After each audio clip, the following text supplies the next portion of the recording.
We'll go with that this time around. Yeah. We'll have a vote. Yeah. Approval of minutes from the June 24th council meeting. Moved by Councillor Freeman, seconded by Councillor... You weren't there? Okay. Moved by Councillor Bonagor, seconded by Councillor Henry. All those in favor? Thank you. First up under delegations, United Nations Sustainable Development Goals, voluntary local pilot review pilot, brought to you by Julie Wright, Cameron McCordick, and Jeffrey Wilson. Welcome. Good evening, and thank you, Mayor and Council, for this opportunity to talk to you about the Sustainable Development Goals. My name is Julie Wright, and I'm the Executive Director of the Waterloo Global Science Initiative. And so what I want to talk to you about is just who I'm with and why we're here. And then I thought we would talk very briefly about bringing the time and space for people to begin the ideation and collaboration process. So usually when we're talking about the activities that we engage in, we talk about ourselves as being a catalyst for collective action. And we do that through a summit series. We do that through our publishing. We actually create a blueprint document out of each convening that we do. And then we support ideation, network building, and new collaborations, as well as support for public discourse. In May of 2018, we entered into a partnership with the Sustainable Development Solutions Network Canada. So this is part of a global Sustainable Development Solutions Network, which is headquartered at Columbia University in New York. And this is a very, very large global academic network that is focused on sustainable development. In Canada, SDSN is based out of the University of Waterloo. And so it's a great partnership to bring the Sustainable Development Goals to Waterloo and to really use the brain trust that is already in this community and to leverage that. So with me today are Cameron McCordick, Assistant Professor at the School of Environment, Enterprise and Development at the University of Waterloo. He's sitting right behind me. And Jeff Wilson, also Assistant Professor at School of Environment, Enterprise and Development at the University of Waterloo, and he's also behind me here. So what we're really here to talk about today is the Sustainable Development Goals, which is a politically negotiated framework of the UN. But I think one of the most important things about this framework is that it presents a generational opportunity to invest in a data ecosystem for the public good. We talk a lot about data in the context of private enterprises, but what we don't talk about very often is how we build data for the public good. And this framework does exactly that. So when we began our work as Waterloo Global Science Initiative to approach how these goals might be implemented in Canada, we hosted a summit called Generation SDG, and we invited organizations from across Canada to contribute to a blueprint process. And what they brought together through that Generation SDG blueprint was an approach to how communities might lead the implementation of the Sustainable Development Goals in Canada. And number one is the whole concept of ecosystem mapping and community planning. So how do you fit this framework to your existing resources within a community? What kind of partnerships might you engage in to further the Sustainable Development Goals? What kind of accountability structure do you require in order to progress towards the goals in this agenda? And then fourthly, how would you fund, finance, and innovate within this framework? The Generation SDG blueprint has become a formative document for the federal government of Canada's draft national strategy on the Sustainable Development Goals. And what we're committed to going forward is helping communities figure out how to localize this framework and to contextualize it within their existing community goals. So just to give you an idea, the framework itself is 17 goals. There are 169 targets, and there are 232 indicators at the global level. When the Brookings Institution first did a benchmarking study on Canada in the fall of 2017, they determined that there were 78 Canadian targets that mapped to the sustainable or to a developed country like Canada. And then they went about the process of trying to track down what official information sources there might be. And through that process, they identified that 17 have no identified data source. So there's work to do. There's a lot of work to do in the Canadian context. You can access this chart, but it just sort of gives you an idea of where we're on track for this agenda within Canada, where acceleration is needed, where breakthrough is needed, and where we're moving backwards. And so there's some pretty interesting, contextually very community-oriented goals where we're moving backwards. For instance, food security. It's certainly gender equality remains an ongoing issue, and on SDG 11, you see sustainable cities and communities. We are, in many cases across Canada, going backwards. The federal government, as I said earlier, has launched their draft national strategy, and in a complementary move, StatCan, which is our National Statistics Office that reports on the Sustainable Development Goals, they've developed a Canadian indicator framework, which they published alongside the draft national strategy. This framework has 30 ambitions, 16 targets, and 82 indicators. This is at the national level. We haven't even got to the point where we're thinking about how we localize this framework at the community level. So how do we begin this process? They're already at the global stage. There's a process where you go to the UN twice if you're an assignee onto the Sustainable Development Goals, and you present a voluntary national review. The opportunity here for us is to consider what a voluntary local review would look like. And in Canada, this is definitely a co-creation process that we need to embark on with communities. So it's parallel to the VNR, but there's way more latitude to make things fit within the local context of each community. There's also a really great opportunity for the voluntary local review to be a galvanizing activity that will help us work across our community ecosystems with our stakeholders to be much more concerted about our efforts to close these gaps.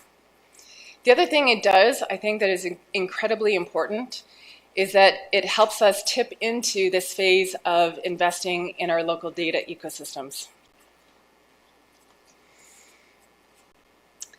So what we are proposing, both through the University of Waterloo, through the SDSN Canada, through a number of other partners who exist nationally in Canada, the International Institute for Sustainable Development, which produces the tracking progress tool that Vital Signs is increasingly aligned with, through an organization called Impact Bridges that works on measurement performance and helps the nonprofit sector be more effective, is to bring 4 Ontario communities into a pilot project where we create a VLR together.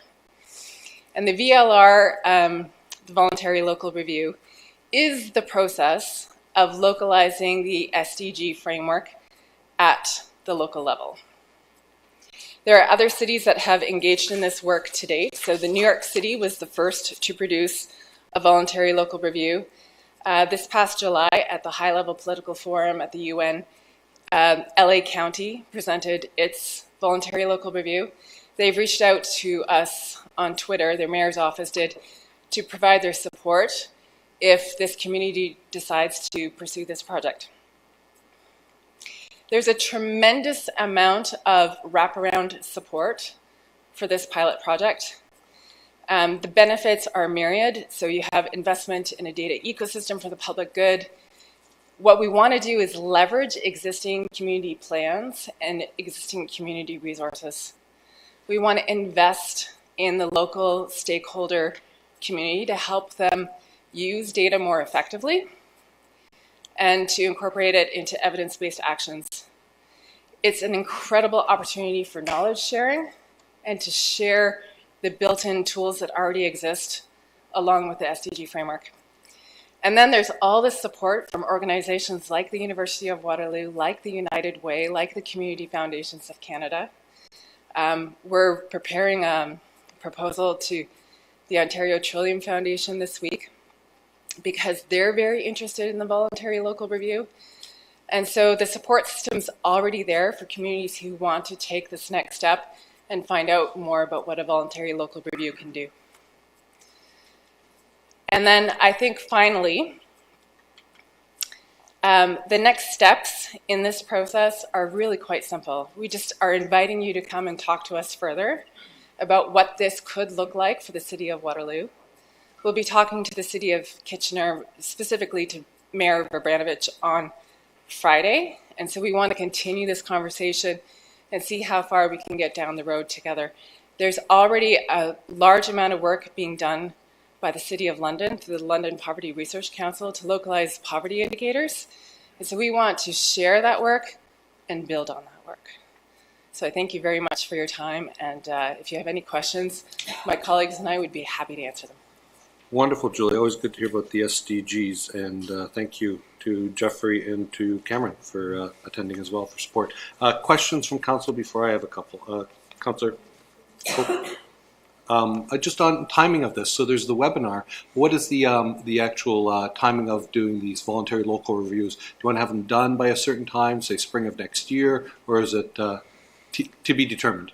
So I think it's going to be a rolling process. Not every community has the same starting point. So even if we engage in a pilot project, it's likely that the City of London would be the most prepared, for instance, to produce a voluntary local review by the time of the high-level political forum in July of 2020.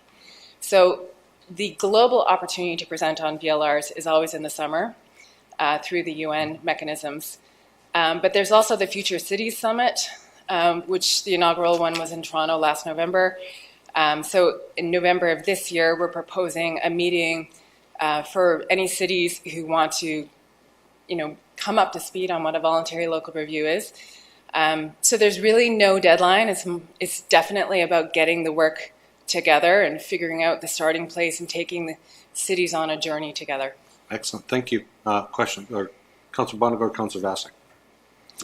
Through you, Mayor Jaworski. First, I want to thank you for bringing this in. The SDGs are such a powerful framework, and municipalities are a place where we really can make and take action. And if we're going to be a smart community, we need data.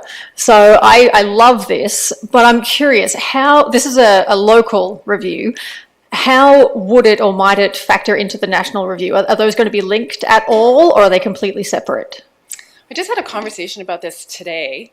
The Canadian Council for International Cooperation works with its global counterparts to help strengthen the voluntary national review process. And there are lessons to be learned from the global and national progress on this.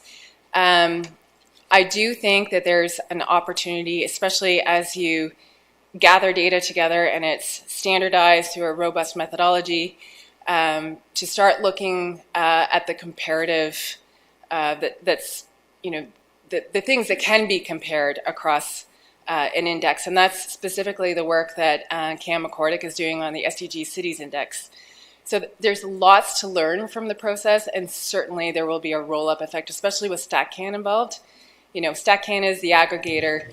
Basically, what we're doing at the city level is figuring out how to contribute to that process. Thank you. Councillor Vasek.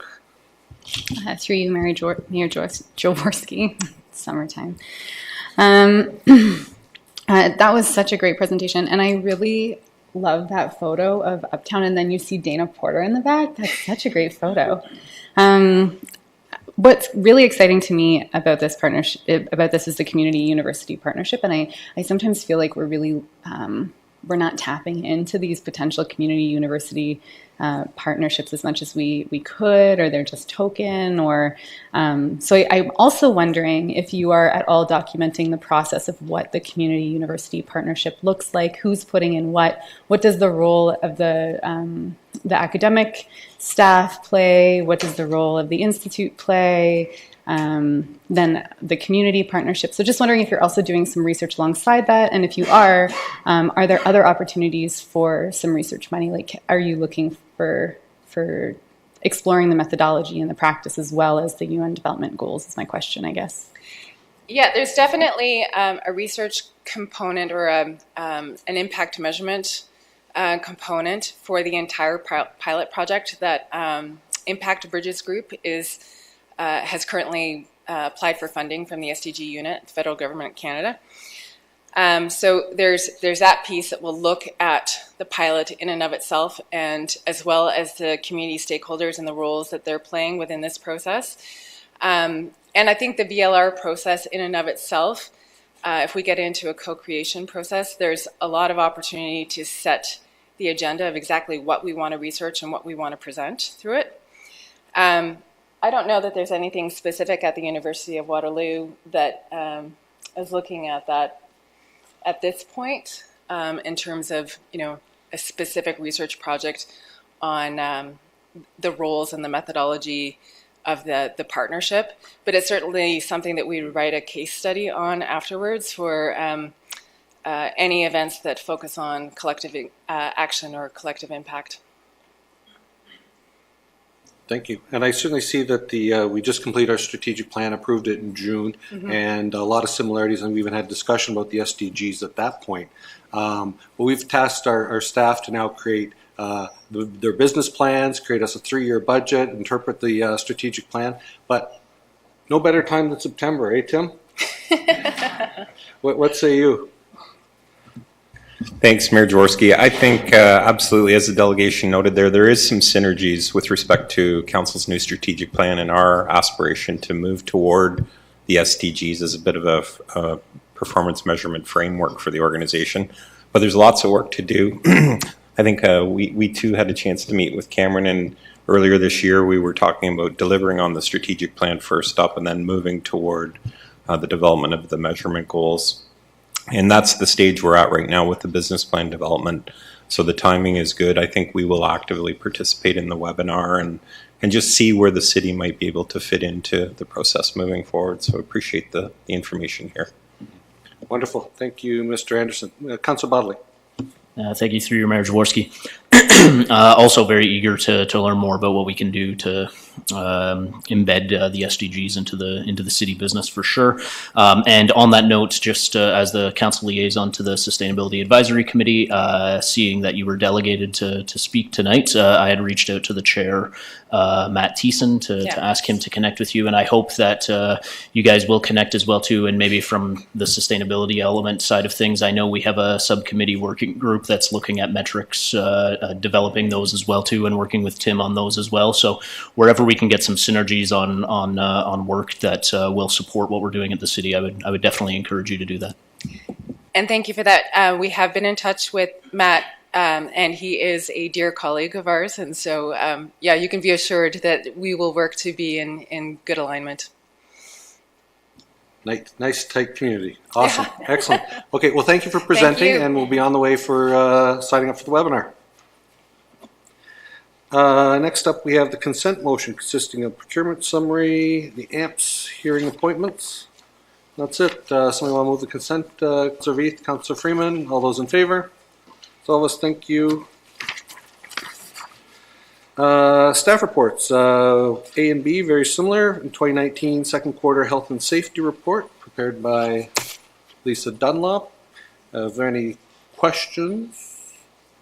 Council on that? Seeing none, moved by Councillor Veith, seconded by Councillor Bodley. All those in favor? Next up, health and safety policy statement. Again, prepared by Lisa Dunlop. Is there anything that you want to talk to, or is it just for questions? Just for questions. Anybody have any questions on the health and safety policy statement that Tim and I will be signing? Seeing none, or seeing no questions. Anyone want to move it? Councillor Hanmer does. Councillor, we haven't heard from a while. Councillor Vasek, thank you. All those in favor? Thank you. 2019 Q2 surplus projection prepared by Paul. Oh, Paul's back from vacation. There he is. No presentation, is there, Paul? Okay. Any questions for Paul on the surplus he's generating? Seeing none, anybody ready to accept the surplus report? Councillor Henry? Councillor Henry? Councillor Freeman? All those in favor? Thank you. Item D, FCM Green Municipal Fund Grant Application Erosion Control and Advanced Sedimentation Pilot Project prepared by Jessica Kellerman and Brad Witzel. Saw Brad, didn't see Jessica, but there. Certainly Brad's here if there's any questions on the grant application. Oh, isn't it? It's a pilot project. I'm skipping down to something else. I saw grant somewhere. Pilot project. Moved by Councillor Freeman, seconded by Councillor Veith. Back to Councillor Freeman. Thank you. I think this pilot project has a lot of opportunity for the city to showcase a really exciting future around sediment and erosion control and all that kind of thing. So I'm hopeful that we can collect data so we can better tell this story when we're done. Excellent. Any further comments? Seeing none, all those in favor? That's all of us. Thank you. Thank you, Brad. Traffic and parking bylaw amendments at various locations. Thank you, Christine. Does anybody have any questions for Christine on these general amendments? Oh, Councillor Bott. Are you moving it or questions? Okay, go ahead with questions. Through you, Mayor Jaworski, and Chris and I have talked about this previously, but I'm just going to put it out on the record. I know there was a little bit of miscommunication between the two of us on the element of designating the school zone on Lady Slipper from Button Bush to Dewdrops.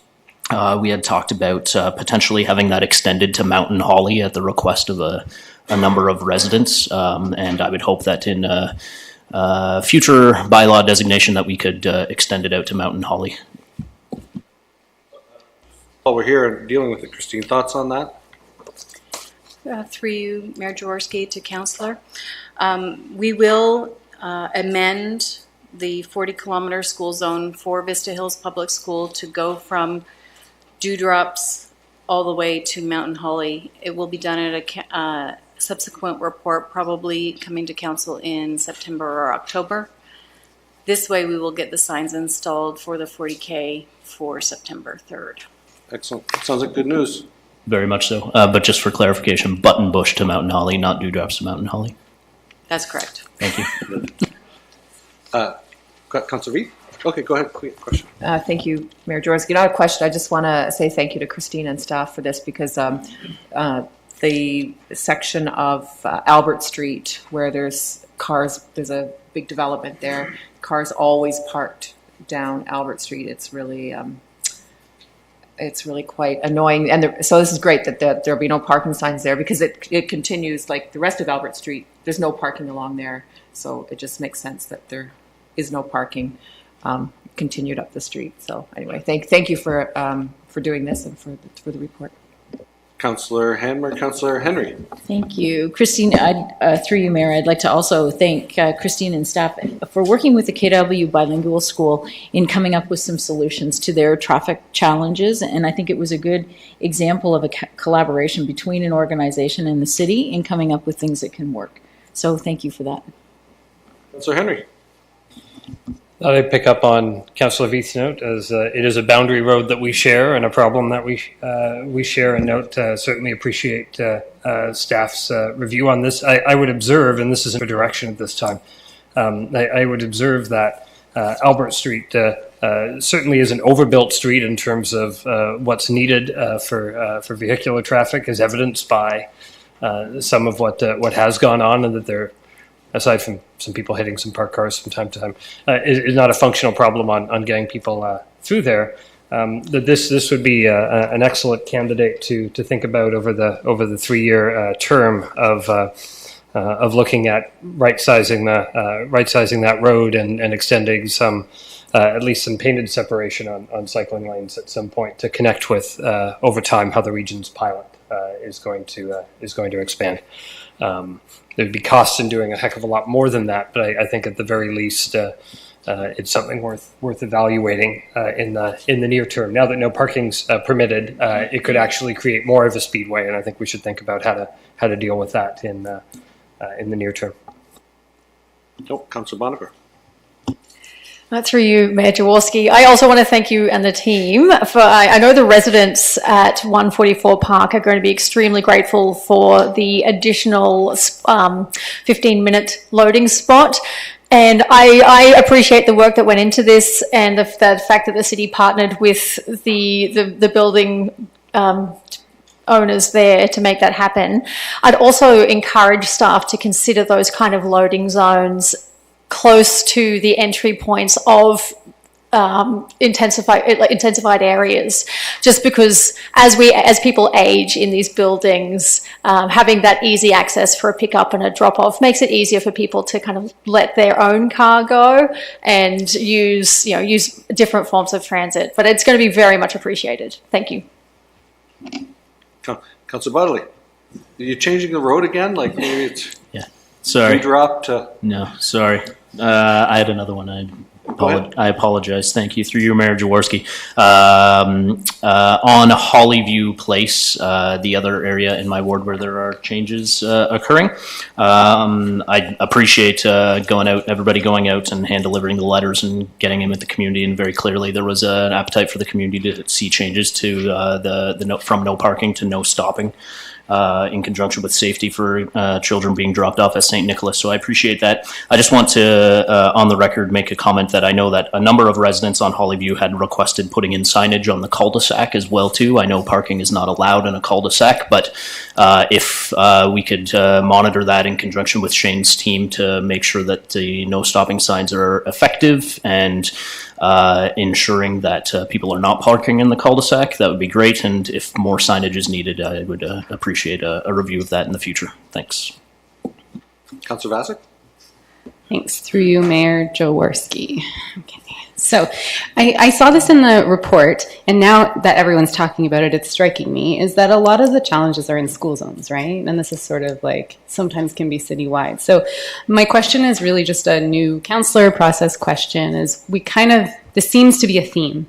So if this is a theme that staff might also consider a theme, and that I'm seeing that school zones can be challenging, how do we talk about that as a councillor? How do we move, what would we even request to look at this as a whole city? Well, I think some of these issues, if I know the one on Hollyview by St. Nicholas, that's been an evolving one over many, many years. And I think some people even did a walkabout, I know Councillor Bodley did, of always emerging issues. You change one thing and something else changes. I'm not so sure about the Vista Hills Public School 40-kilometer-an-hour zone, but that's something certainly that we would encapsulate in every new zone. So a lot of these are one's a new school, one's an existing school with emerging problems, where on Hollyview, people are parking in people's driveways, like in their driveways, right? It's not. So it's all these are evolving conditions. So maybe it's best if we maybe take that aside and see if we're doing enough in school zones to make sure there's safety, or refer to the transportation master plan. Maybe Christine. Yes, through you, Mayor Jaworski. I think that part of the 40-kilometer review that the Transportation Master Plan is doing for citywide, that will help guide us in where we go in the future. The school zones, Vista Hills, for example, should have had the 40 kilometers. We waited for the streets to kind of be built up around it before we implemented the 40 kilometers, but that's our last school that needs the 40 kilometers. If we have a new school in the future, we would do the same thing, install a 40 kilometer along its school frontage as well.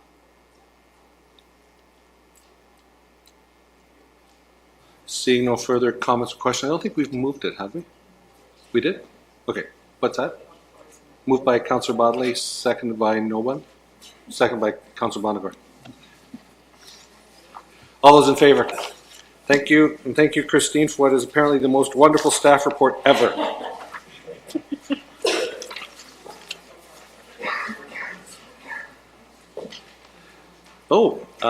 Item 11. Just make sure I'm on the right one here.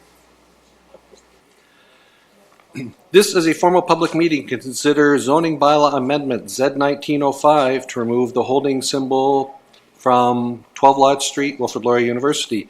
Any persons who want further notice of this application, including the passage of any bylaw, should sign the appropriate register in the binder located at the desk at the rear of council chambers. If there's more than one binder like there is tonight, please make sure you're signing the appropriate one. The planner, Dominic Simpson, is available to answer any questions council might have.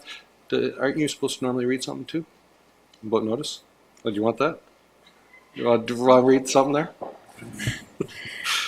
Notice was advertised in the Waterloo Chronicle on Thursday, July 25th, 2019, and mailed or emailed on Tuesday, July 23rd, 2019, to all property owners within 120 meters of the subject property and to public agencies. No informal public meeting was held.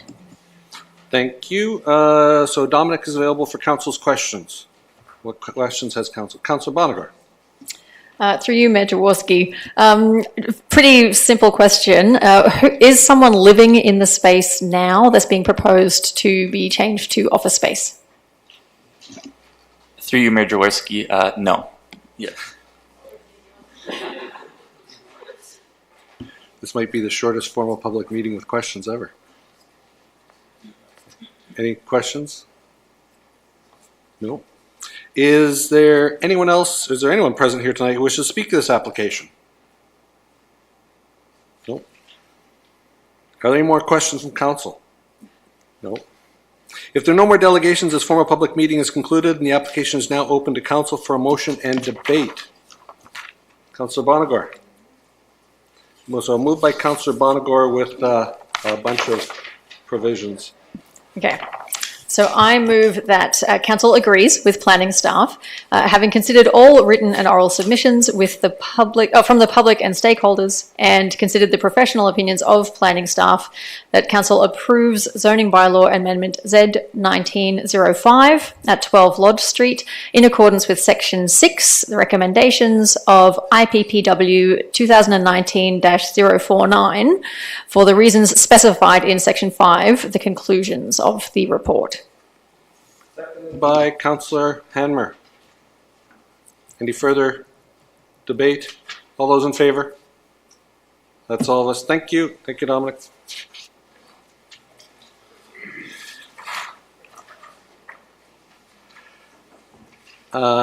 Next up.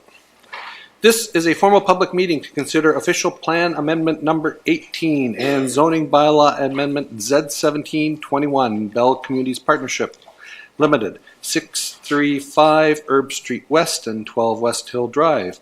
Any persons who want further notice of this application, including passage of any bylaw, should sign the appropriate register in the binder located on the desk at the rear of the council chambers, where tonight there's more than one. Will the clerk please advise council of the method used to give notice of the meeting and the dates notice was given? Notice was advertised in the Waterloo Chronicle on Thursday, July 25th, 2019, and mailed or emailed on Tuesday, July 23rd, 2019, to all property owners within 120 meters of the subject property, to public agencies, to all persons who signed in or spoke at the informal public meeting held on Monday, January 29th, 2018, and to all persons who requested further notice. Thank you. The planner, John Voss, will now give us a brief overview of the application. Welcome, John. Good evening, Mayor Jaworski, members of council, and the public. This is the formal public meeting as noted, and that the informal meeting was held back in January 2018. Also note, in addition to that, that there was a neighborhood meeting held in February of 2018.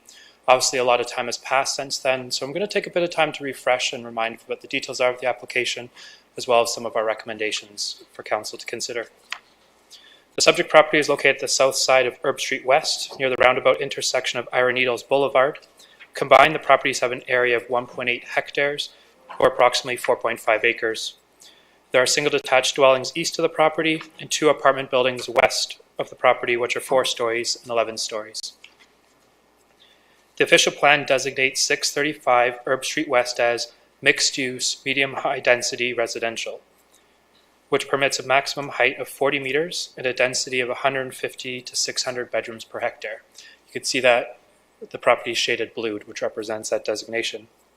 12 West Hill Drive is designated low-density residential with a height limit of 10 meters and a maximum density of 150 bedrooms per hectare. The applicant the official plan amendment will change the designation of 12 West Hill Drive to match the designation of 635 Herb Street West for consistency across the site. This will include the permitted height of 40 meters and a maximum of 600 bedrooms per hectare. The current zoning on the property in zoning bylaw 1418, 635 Herb Street West is zone multiple residence 12, MR12, which permits apartment buildings. The MR12 zone permits a height of 12 stories and 36 meters today. 12 West Hill Drive is zoned SR1, which permits single detached dwellings and a height of 10.5 meters. The zoning application that's requested is to reflect the zoning from 635 onto 12 West Hill Drive, to also to zone it as multiple residence 12. But the application also is requesting to increase the height to 13 stories or 40 meters and to permit stacked townhouses.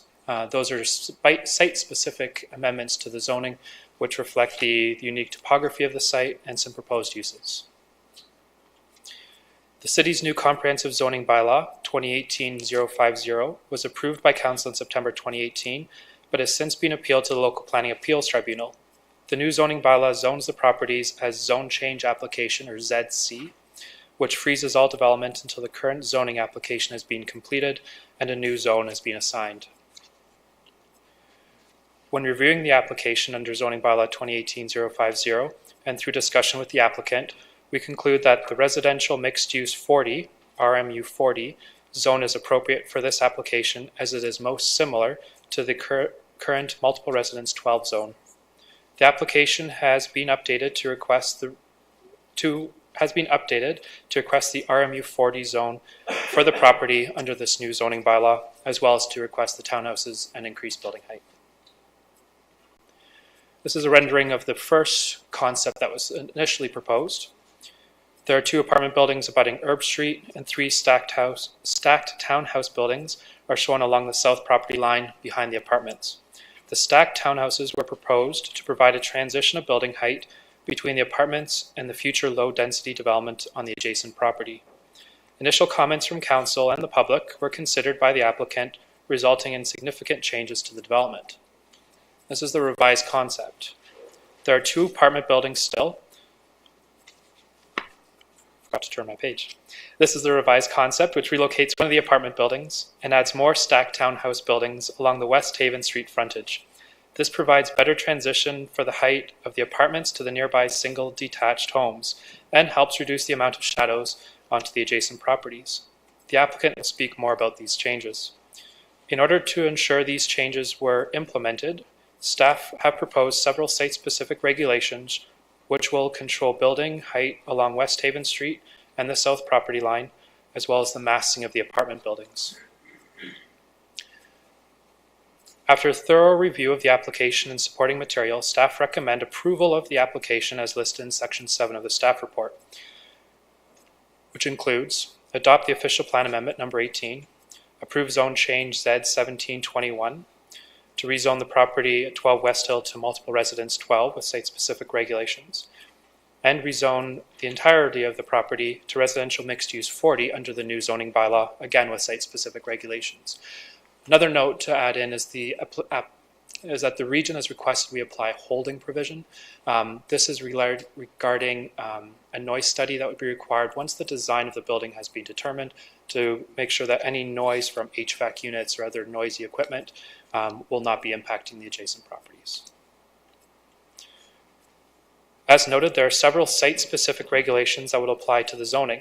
Some of these are requested as part of the application, but others have been added to implement the city's new zoning framework for tall buildings, the updated parking rates, and to create building height buffer along the south and east lot lines. You can read through those. Allow townhouses and stacked townhouses to be permitted uses. Increase the maximum building height to 40 meters. Restrict the building height along West Haven Street and the south lot line to 16 meters. Allow a maximum of 2 apartment buildings on the property. Require the apartment building to have a podium with a height of 3 to 4 stories, and the tower portion must be stepped back 1.5 meters from Herb Street West. Limit the size of any tower along Herb Street to a maximum length of 40 meters. Allow towers perpendicular to Herb Street to be 42 meters or longer if the separation between adjacent towers increases proportionally to the increased facade length, increase the tower floor area to 1,300 square meters, reduce the setback adjacent to the Tim Hortons and the southerly lot line to 5.0 meters, set the parking rate at 1 space per unit, 0.2 visitor spaces per unit, and require 0.6 bicycle parking spaces. This concludes my presentation. I'd be available for any questions council might have. Thank you very much, John. Let's see what council has to say. Councillor Freeman first, Councillor Bonagor next. Please go ahead. Through you, Mayor Jaworski. When I look at the site plan for the property, it appears to me that that the revised plan more closely aligns with the original zoning. Is that true? Like, it appears as though the townhouses now are on that former low density piece, and there's just a very small portion of the front tower that's on it. Is that correct? I'll look back to the picture. Don't have a picture of the initial site plan. That's not the new. So this is the initial. This is the new. Right. And so I'm going to highlight the area through. Yes. This area back here is the area that's going to be rezoned, up designated, or change the designation and rezoned. There are townhouses already proposed in that area on the initial, and are going to be proposed on the new one. The real changes between these is what's happening on this side. So there isn't much of a change between conformity to the zoning and the OP on the initial versus the new plan for that 12 West Hill portion of the property. That's really staying the same between the two concepts. But the change on that side is actually creating a lower density there than what the current zoning would permit. Is that correct? By the placement of the townhouses there, that like they could actually have had a tower there under the current zoning, right? No. No? So I'm not really following exactly where you're describing.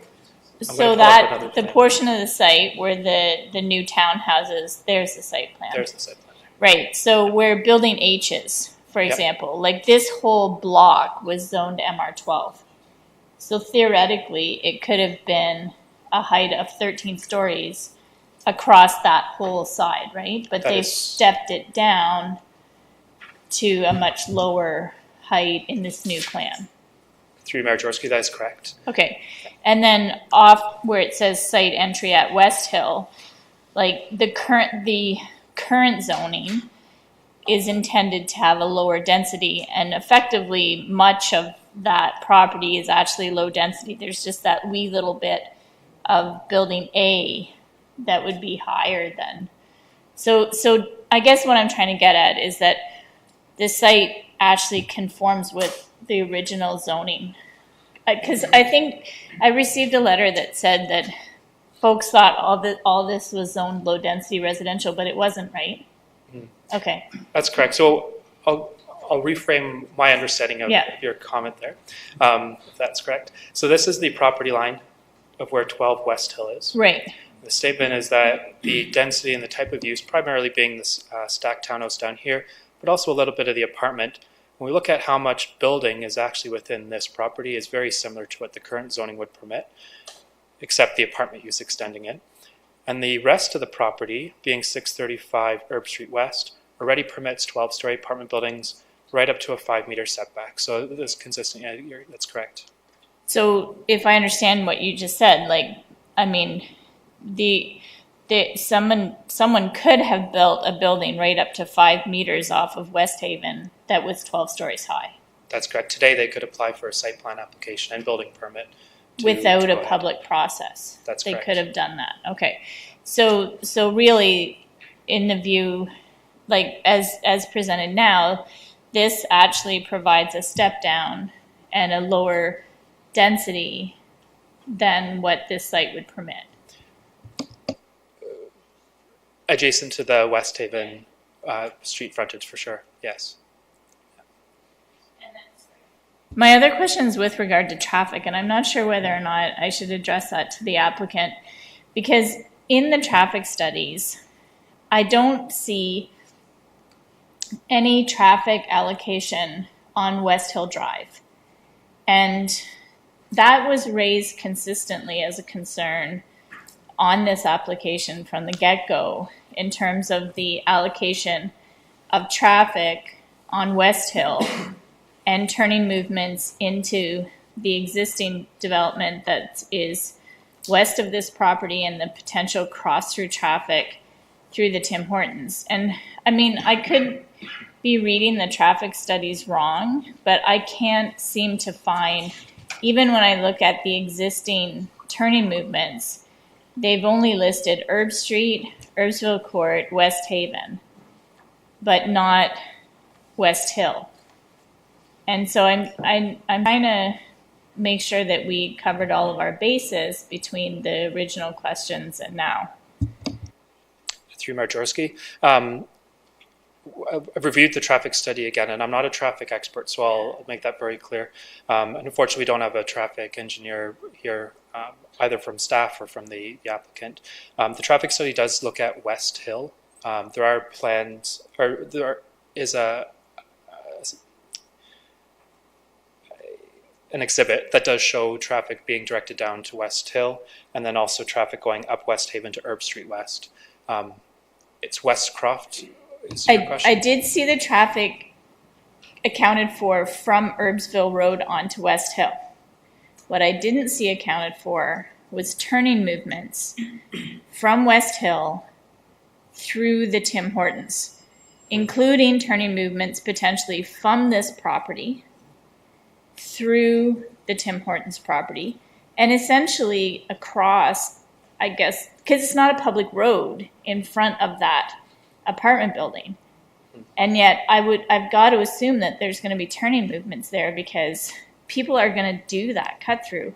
And so it's been consistently raised, and I don't see it here. And so it's just the question then becomes, is that something that a holding provision, since the region already put one for noise, whether a holding provision can also be put with regard to traffic analysis on that piece, because it is the designated fire route for those existing structures. And we have more data now, I think, with regard to the Tim Hortons. It's my understanding that cars are staging onto Herbsville Road for that Tim Hortons already, which means if they're staging along that entire fire route, along the north side of the apartment buildings, and then potentially staging along the east fire route for those apartment buildings too. And I had really honestly expected to see that in this traffic study, because I certainly recall, I know I raised it, and I know that the citizens raised it too. Through you, Mayor Jaworski, this is a topic that has been well discussed from the neighborhood to me, and so it's something that we have been looking at. The Tim Hortons and the apartment building that exists currently, that development has been designed comprehensively as a functioning site. This application was submitted prior to that Tim Hortons application coming forward. And so the traffic study, when it was first prepared and when it was updated, predated some of the Tim Hortons work. And it would have looked at the intersections in the road networks. It wouldn't look at what's happening on an adjacent private property per se, more so looking at the traffic that would be flowing on public roads. So that's why the traffic study didn't look at the Tim Hortons.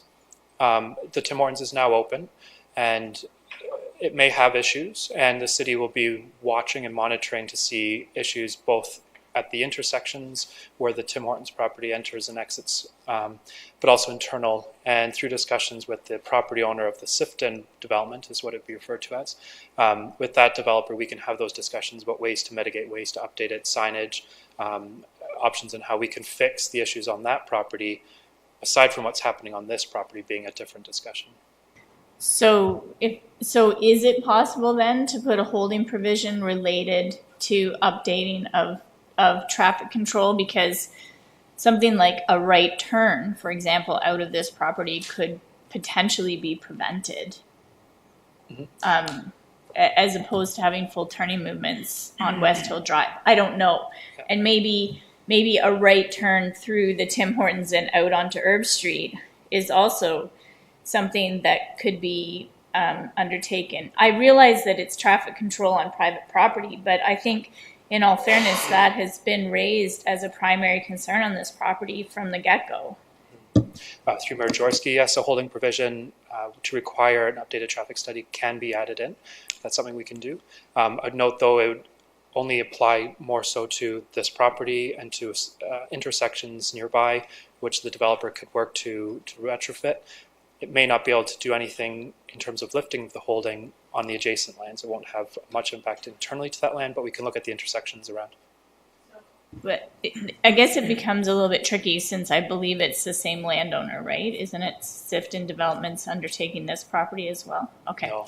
So the other thing is I noticed in the comments from the WACAT committee, the Active Transportation Committee, I think that they had requested some changes with regard to Herbsville Road for a ped refuge crossing at West Haven. So how could we address that? If this was approved, how could it be addressed in your report? Through Mayor, we had some initial discussions with the region because they're in the process right now of rebuilding Herb Street. And they're already far down the line that they said it's too late to add in this element. But through some other projects that the city's doing with active transportation, that could be an element that can be added in.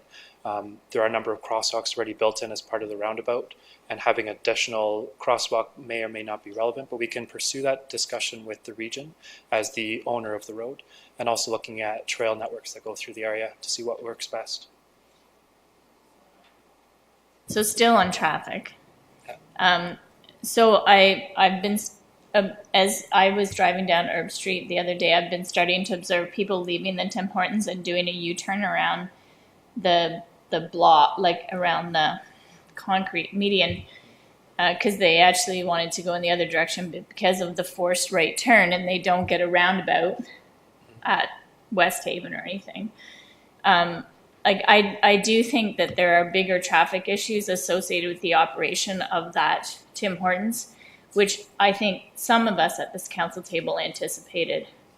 And so I think it's fair to really think about that holding provision. Next up, I have Councillor Bonagor, then Councillor Hanmer. Through you, Mayor Jaworski, I have a few questions to ask you. First of all, with the tower setbacks that are being proposed, why is it a 1.5 metre tower setback on Herb rather than what would usually be 3 metres? Through Mayor Jaworski, that's a good question. Usually we'd require 3. This is a new regulation that we've made citywide within their new zoning bylaw. This application came in before that, and so it wasn't part of the initial design. When we looked at how do we start applying these new regulations to an existing proposal, there was a number of options we could do, and we looked at 1.5 is easy to implement because the building already is set back 1.5 meters beyond the minimum required setback. I believe it's 6.5 meters when we only require 5, so it's easy to do that 1.5. And it wasn't going to restrict. Now, there is a clause in my report suggesting that if there's a significant redesign of how these buildings are aligned, that we can then ask for 3 meters. And that is a direction that I've asked from council. If you'd like request the 3 full meters, that is something that staff will pursue during the site plan review of a future redesign of this property. Because that's something that I'd be interested in seeing, like how would the design look if it was a 3 metre setback rather than the 1.5. I also have some questions about the allocation of bicycle parking with 0.6 bicycle parkings per unit. I mean, I can understand 1 car parking spot per unit because, a car can carry multiple people. But if you have 2 to 3 people living in any given unit, they don't have just 1 bike that they share. So do we have capacity to request more bike parking? Is there a minimum? Where are we at? Sure. Through Mayor Jaworski, that the 0.6 is the rate that applies citywide within the RMU 40 zone. Through site-specific regulations, we could increase that, we can decrease that. The applicant is comfortable to provide at least that, but if there's options to provide more, they can definitely do so if that works in the design. And if council would like to direct that there's more bicycle parking provided, then their prerogative is to do that as well. I think given its proximity to the hydrocut and some really popular trails out there, it might be something for the developer to keep in mind. And my other issues, really to follow on from Councillor Freeman's comments, were to do with traffic in the area. I would also be interested in the idea of a holding provision in terms of traffic in that area. But how, again, this is a new councillor process question. I think from what I consider from that broader area, I mean, it's where Herb meets Earlsville, that roundabout. Like, these are regional roads. So can we, like, will that have any effect? If we have a holding provision about traffic, can that then force some kind of alterations on regional roads, or is it all moot given that these are regional roads? Through Mayor Jaworski, it's not mute. There are changes that can happen, whether it becomes a signalized intersection at West Haven and Herb, or how that would work. Again, we would have to have some discussions with the region as the authority in charge. But I note there already is an issue at the roundabout in terms of current traffic volumes of traffic moving throughout the region that goes through that intersection, and the proportion of traffic being generated from this site impacting those intersections. The traffic report didn't see that as significant. It's a drop in the bigger bucket of the issue in the transportation. So through a holding, we can look at it, we can investigate, and our transportation department would evaluate whether there are changes required to other intersections. As a side note, along this discussion, the lands to the south will likely be developed in the next couple of years, and a transportation study will be required to evaluate as West Haven Street is connected. That'll really change the transportation network through this portion of the subdivision. And so they will also be doing a traffic study in the next 1 or 2 years, maybe longer, to evaluate how traffic flows through this area and how it'll change. So it's an ongoing discussion, an ongoing review to see how each development in the current realities will be changing the local routes and traffic flow. And I would just like to add on to that. It's my concern is not purely from a traffic count and traffic flow impact of this development. I'm just as, if not more, concerned about the capacity for residents to be able to walk to what should be easily accessible, like restaurants and stores. And, you know, we're opening up lands for a business park not too far from here. It would break my heart if people had to drive from their home here to their job a kilometre away because the roads are such a failure. So that's what I would really like to see, is some kind of action here that takes in not just the experience and the number of cars, but also the experience of people trying to walk or cycle or push a stroller or drive their scooter, and, you know, we need to be looking out for everyone here. So I'd like that to be kept in mind. One thing I might note is this is, we mentioned the regional roads. So Herb Street, essentially from the Zares to the Costco, is going to be completely reconstructed with bike lanes and whole new feature, which then could present problems in doing a traffic study if that's part of it. But anyway, just food for thought that's been approved, that'll happen. Then Platinum Drive will come out in a couple of years. That will ease the burden on you next year. Next year. Ease the burden there. Next up was Councillor Hanmer. Thank you very much. And John, thank you very much for your overview of the project and updated. My colleagues have raised a number of the concerns that I had, and I think suffice it to say the biggest one still is the traffic issue and about the roundabout, the regional road, but equally the traffic within the adjacent site and the private property that's along there. So I would certainly support and will include a holding provision on the traffic study for that particular area. There were a number of issues that were raised from the initial meeting and then also the public meeting with the developer. And I'm just curious on your thoughts on the issues that were raised. To your satisfaction, have all of those been addressed in the proposed redesign at this point, and recognizing we still have to go through site plan approval? Through you, Mayor Jaworski, I'd say that all of the concerns and the issues that we've identified, traffic is consistent concern, but we're satisfied with all of the details, and when we see the redesign that the applicant has willingly put forward, we see that they've satisfied and come to the table with a plan that meets those discussions that we've had, shadows, height, transition of grades, all those different details. So I think we're pleased with it. Okay.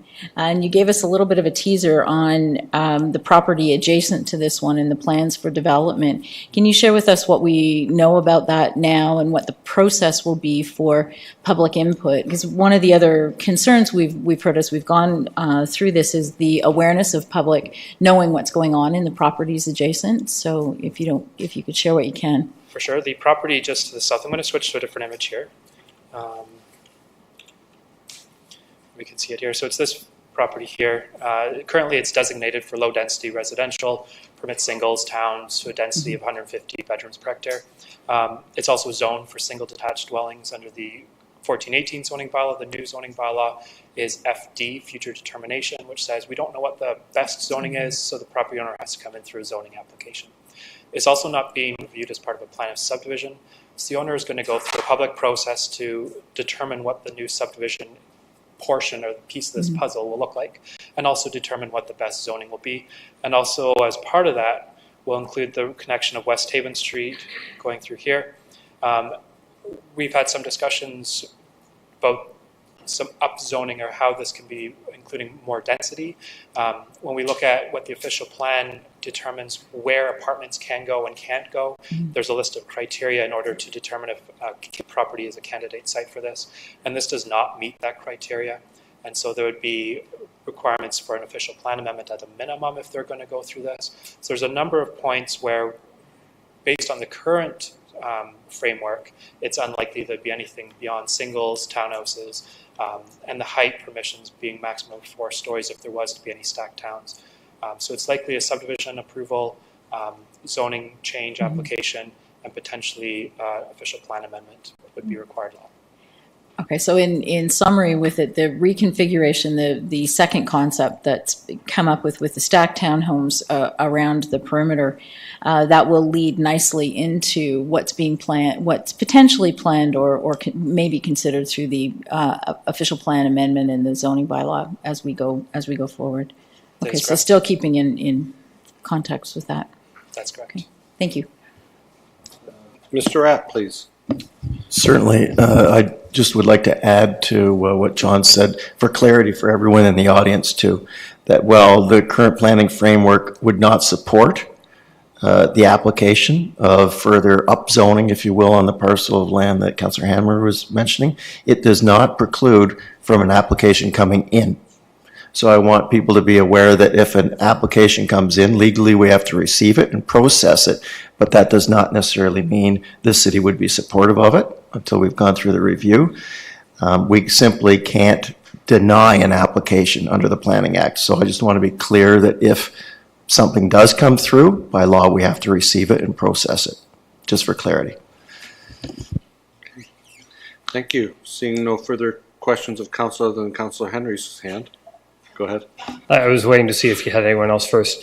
John, I appreciate the detail in the report, but I also know that you prepared a sort of brief overview as well for some of council on the history of the parcel. And I think given some of the comments I know I've seen through my my inbox of folks believing this parcel is a single detached parcel and sort of has always been thus. I was wondering if you could very quickly sort of highlight some of the history of this parcel from the origins of the subdivision as well, because I think that's helpful context that I know I appreciated receiving.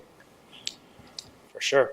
Through Mayor Jaworski, I don't have the graphics that went along with that email that you may have seen. If anyone's interested, I can definitely share it again. But a quick summary, as the city started to expand towards the west side, towards this area, in 1974, 78, the Westvale District Plan was prepared, identifying where schools and roads and the major road arterials and the low density and the higher density sort of residential uses are going to go. That plan was prepared. And it identified that this northwest portion of the Westvale neighborhood would be medium and high density. That was in 1978. Now, as the plan and the subdivision started to be built out, we progressed towards 2004, when this portion of the neighborhood, being all the singles on Westcroft, Westfield, all the way down, those were being proposed initially by a developer. They went through a zoning process and they said, we're going to tweak this a little bit and really identify that this entire parcel would be part of that medium high density designation. The properties fronting onto West Hill were not part of that subdivision, so that's why today we're kind of cleaning up that line that was prepared in 2004. So as that subdivision was being proposed and finally approved, it was determined at that time that there would be medium high density on this parcel that's being discussed at 635 Herb, and then the remainder of the property was primarily singles. The purpose is in order to ensure that there's sufficient density throughout the subdivision. They said, we'll keep the singles, but in order to do so, we're going to upzone this property to permit the higher density here, closer to the major intersection. Again, that was reaffirmed in 2005 through the height and density review that happened citywide. Being on a major collector road, arterial road, it was identified again that this would consistently keep that medium-high density zoning, and that's when the MR12 zone was applied to 635 Herb Street West. So dating back to even 1978 and all the way through the last number of decades, it has been zoned and designated for medium-high density. The one caveat being that 12 West Hill property, which was always viewed as different, as separate from the bigger subdivision picture. Thank you. Thank you very much, John. I'll now ask our three registered delegations to come forward, beginning with Dave Galbraith of IBI and Thomas Hardiker.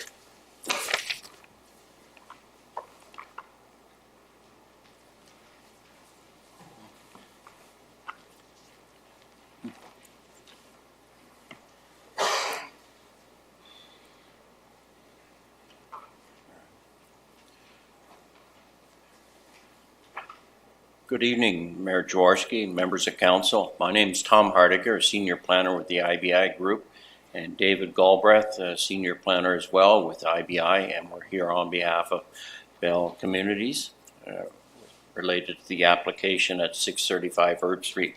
We prepared a brief presentation, and I apologize for any duplication on the proposal, the presentation by Mr. Voss, but we feel important that we reiterate some of the points that have been presented thus far. So, which button really? Okay, perfect. Okay. Okay, as part of our presentation, we'll present a property overview, the original concept that you've seen already, and what we heard from the informal public meeting, as well as the neighborhood meeting that was chaired by former councillor Bob Maven. We will speak to the revised development concept, highlights of the design, required planning applications, and of course at the end of the presentation we'll respond to any questions that may come. Okay. Property, as you've heard from Mr. Voss, is at the intersection of West Hill Drive and Herb Street in the western area of the city of Waterloo. It's about 2 acres in area. It's vacant with some existing vegetation. Frontage onto Herb Street, West Hill, and West Haven. The west side of Waterloo is in the west side of Waterloo near the boardwalk, and is currently designated mixed use, high density and low density residential in the city's official plan, and currently zoned multiple residential 12 and single residence 1.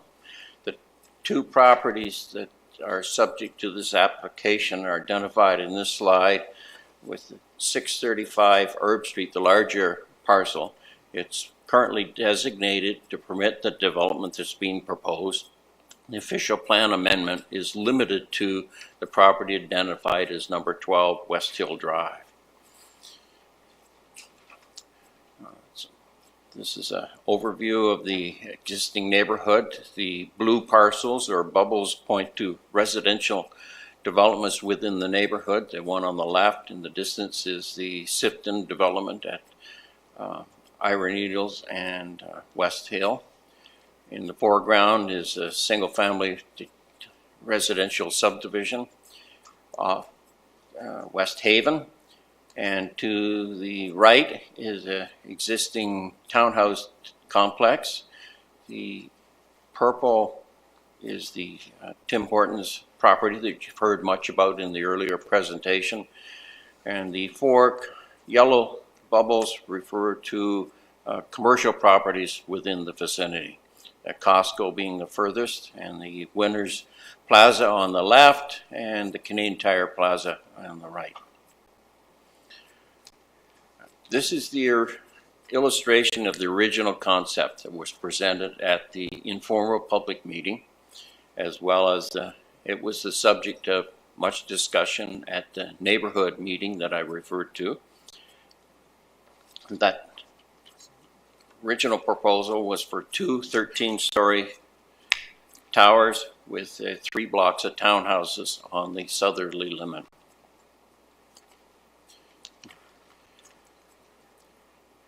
From the informal public meeting as well as the neighborhood meeting, there was a number of areas identified, and this was concerns related to the West Haven Drive, concerns related to massing, density, in particular on the east side of the site.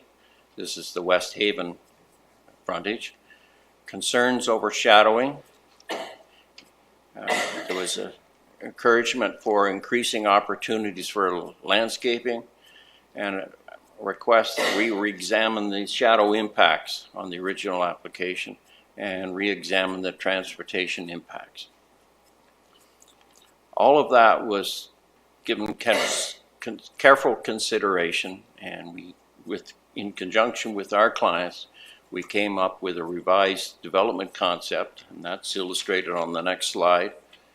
And that is still 2 towers, one of 13 stories, the other of 12, and increase in the number of townhouse units, and they're located on the West Haven frontage as well as along the southerly lot line. The overall density in the terms of number of units is basically not changed from the original application. It's the reconfiguration of the site, the placement of the buildings, to deal in particular with issues raised by the neighborhood to the east of West Haven, and that's the shadowing impact. At this point, I'm going to turn it over to David, and he can deal with some of the details that occurred through the discussions with city staff and how they've been implemented in the zoning bylaw that's before you. Thank you, Tom. So yeah, as Tom had mentioned, following the neighborhood information meeting and the informal meeting at council, the site underwent a significant redesign. A couple of the elements that Tom's already talked about here are additional townhouses on the West Haven frontage, which was the key concern raised as brought forward at the neighborhood meeting and the informal public meeting. Similar to the transition that's always existed on the southern lot line, these townhouses, which will be limited to about 4 stories in height, will provide transition to the 1 to 2 story dwellings to the east. The further transitions provided by this apartment building, which now is limited to 12 stories in height compared to 13 stories closer to the urban Iron Needles intersection. And as you'll see on the rendering, it's a little bit shadowed in here. There's a podium step towards the east, which again provides a bit more of a buffer between the low density area to the east and the apartment development proposed before you. As a result of these changes, a couple impacts were noted.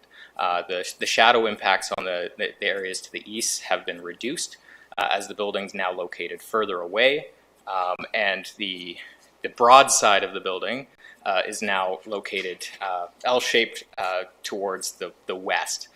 So that portion of the building that was previously right along the West Haven frontage is now shifted to the middle of the site. So as we've noted, the proposed development will now feature one 13-story building on the west side of the site, a 12-story apartment building that steps to the east, townhouses on the south and east property lines, which reduce shadow impacts and provide better transitions. And as Tom had mentioned, the overall density remains about the same, with a total of 335 units. And I should note that one thing that it's important to note is that the existing zoning does permit higher density than what is being sought by this development application.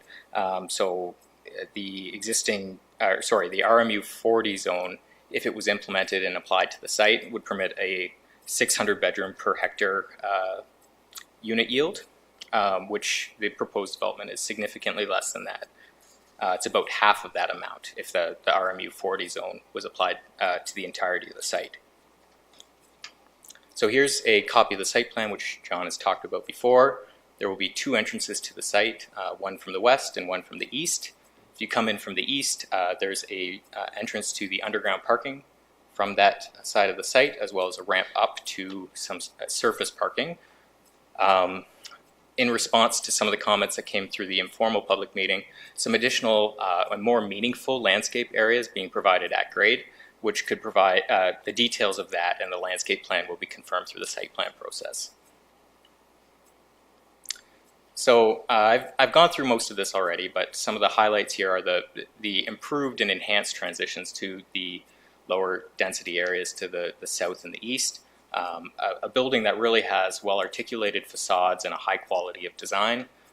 Underground parking that's taken away outside of the public view, kind of centralized to the site. So as you're walking by, you're not looking at a wall of a structured parking garage. It's internalized. Walkout residential suites from the stacked towns and at-grade apartment units, as well as a rooftop amenity space. So John has already gone through the required applications, and again, they're summarized on this slide for your convenience. So thank you for the time. I should note that I have had an opportunity to discuss with the applicant the opportunity of adding the transportation study as an issue to be addressed by a holding provision, and they are amenable to that. So if council chooses, that can be added as a holding provision item. Wonderful. Thanks for that additional add, Dave. Questions for the delegates? Councillor Freeman, Councillor Bonagor, Councillor Hanmer. Okay. Mr. Hardacre, Mr. Galbraith, is it clear what we're asking? I mean, essentially, on the traffic study, it would be allocating a private drive as a road into the model to see how it reallocates traffic through that segment. Because given that it is a fire route there, that's my biggest concern. And so I don't know how the traffic engineers look at that and how they use existing counts within that space, because they really are private roads, but they're being used as public roads for both the Tim Hortons and potentially this property. And that's the biggest concern that I've heard and that I have. Perhaps that can be clarified in the terms of reference prior to undertaking the traffic study at that time.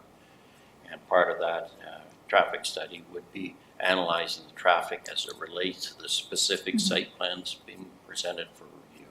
I mean, because effectively when the application for the Tim Hortons came through, there was a suggestion that, yes, cars would come in off Erbsville Road, but they wouldn't ever stack down that road, and that they would come in from Herb Street, but I don't think that's what's happening. Notwithstanding the fact that perhaps the roundabout works, it doesn't mean that those side roads work. And so I really think we're basically, in considering this application, we're considering increasing traffic to a private road, which just doesn't make good sense to me. Well, I'm not a traffic engineer, but I would find, just from my own experience, that accessing the Tim Hortons site or the Sifton development would be an inconvenience or a roundabout way of getting out to Erbsville Road and to, not Erbsville Road, but Ira Needles and Herb Street. But much more easier for them to directly access Ira Needles through West Hill. Turn left when they come out of our client's development to access Herbs. Yeah. Okay, Councillor Bonagor, please. Through you, Mayor Jaworski, I'm just curious, has there been any thought put towards the provision of affordable housing within this development at all?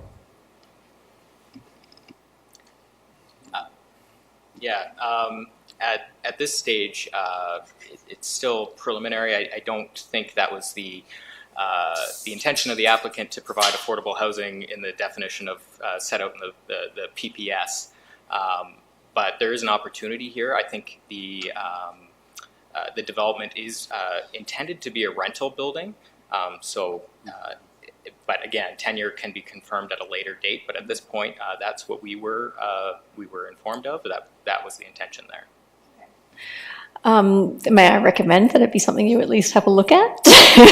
I also noticed that there's a lot of surface parking. I applaud the fact that you've got some underground parking to help offset that. I'm just curious, with those little patches of green that are on the plan, can you give me some idea of what you have in mind in terms of possible provision of like parkettes or small play spaces or anything like that? Because I assume there'll be families living here too. Yeah, and that's the hope. So there are some meaningful areas for landscaping. To this point, a landscape plan has not been required for the official plan amendment and zone change application, but through the site plan process, it will be a requirement of the city. There are a couple meaningful areas, particularly this space in the middle, which is quite sizable, and it could be an active landscape area, perhaps. There's also rooftop amenity areas, which provide for rooftop barbecue, sitting areas, and the like. So there is an opportunity here, and that will be looked at in the landscape plan. And finally, I would just like to encourage the idea of more bicycle parking. I believe you probably heard my comments earlier, but I would suspect that even if they're outside racks or something like that, I'm sure that having a little bit more bike parking on site would probably be appreciated, especially given that you are expecting families to be living there. Next up, I have Councillor Hanmer and then Councillor Vasic. Thank you very much. Through you, Mayor Jaworski.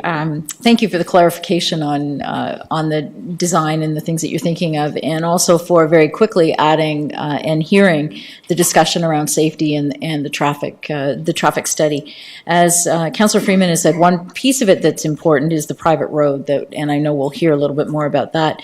Equally, though, as we've been developing more things in that area that do have an effect on the property itself, consideration of just the volume of traffic that will start to come because of the residences that are being built. I think that has to be a key consideration as well.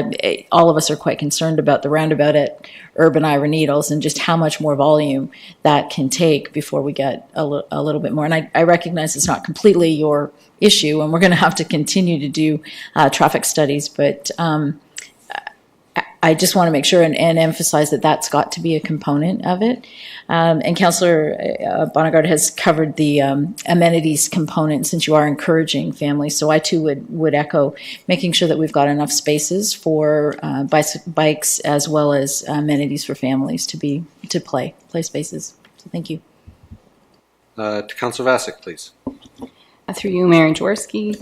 Out of curiosity, if you had a lot more room to intensify more, what were some of the reasons why you were deciding not to, or the applicant, I mean? Through you, Mr. Mayor, the decision was largely based on the target market for the developer. And the desire from day one was to provide larger residential units than might be provided elsewhere.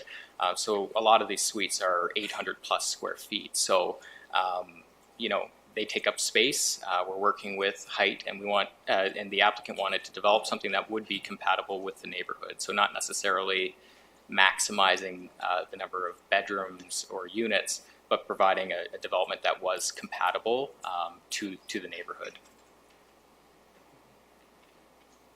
So I know this probably isn't a super popular comment for the gallery tonight, but I do also want to echo Councillor Bonagor's comments around affordable housing, and I really appreciate potential challenges with traffic flow and what increasing density might mean for shadows or the context around the neighborhood. So I don't want to dismiss those concerns at all. They're real. I really hear them.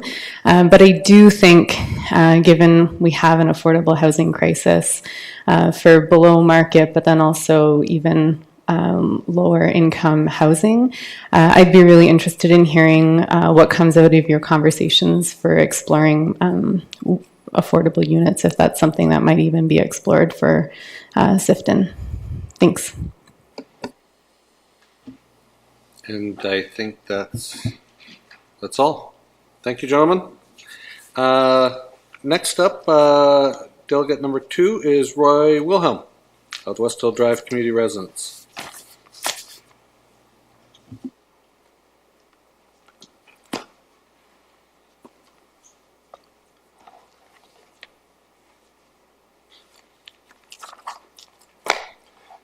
Thank you, Mayor Jaworski and members of council. Usually I start off with an icebreaker, but my wife took my keys tonight, so I got to behave myself. I have been asked to be the spokesperson for the West Hill Drive community. In total, there are 290 seniors living on West Hill Drive.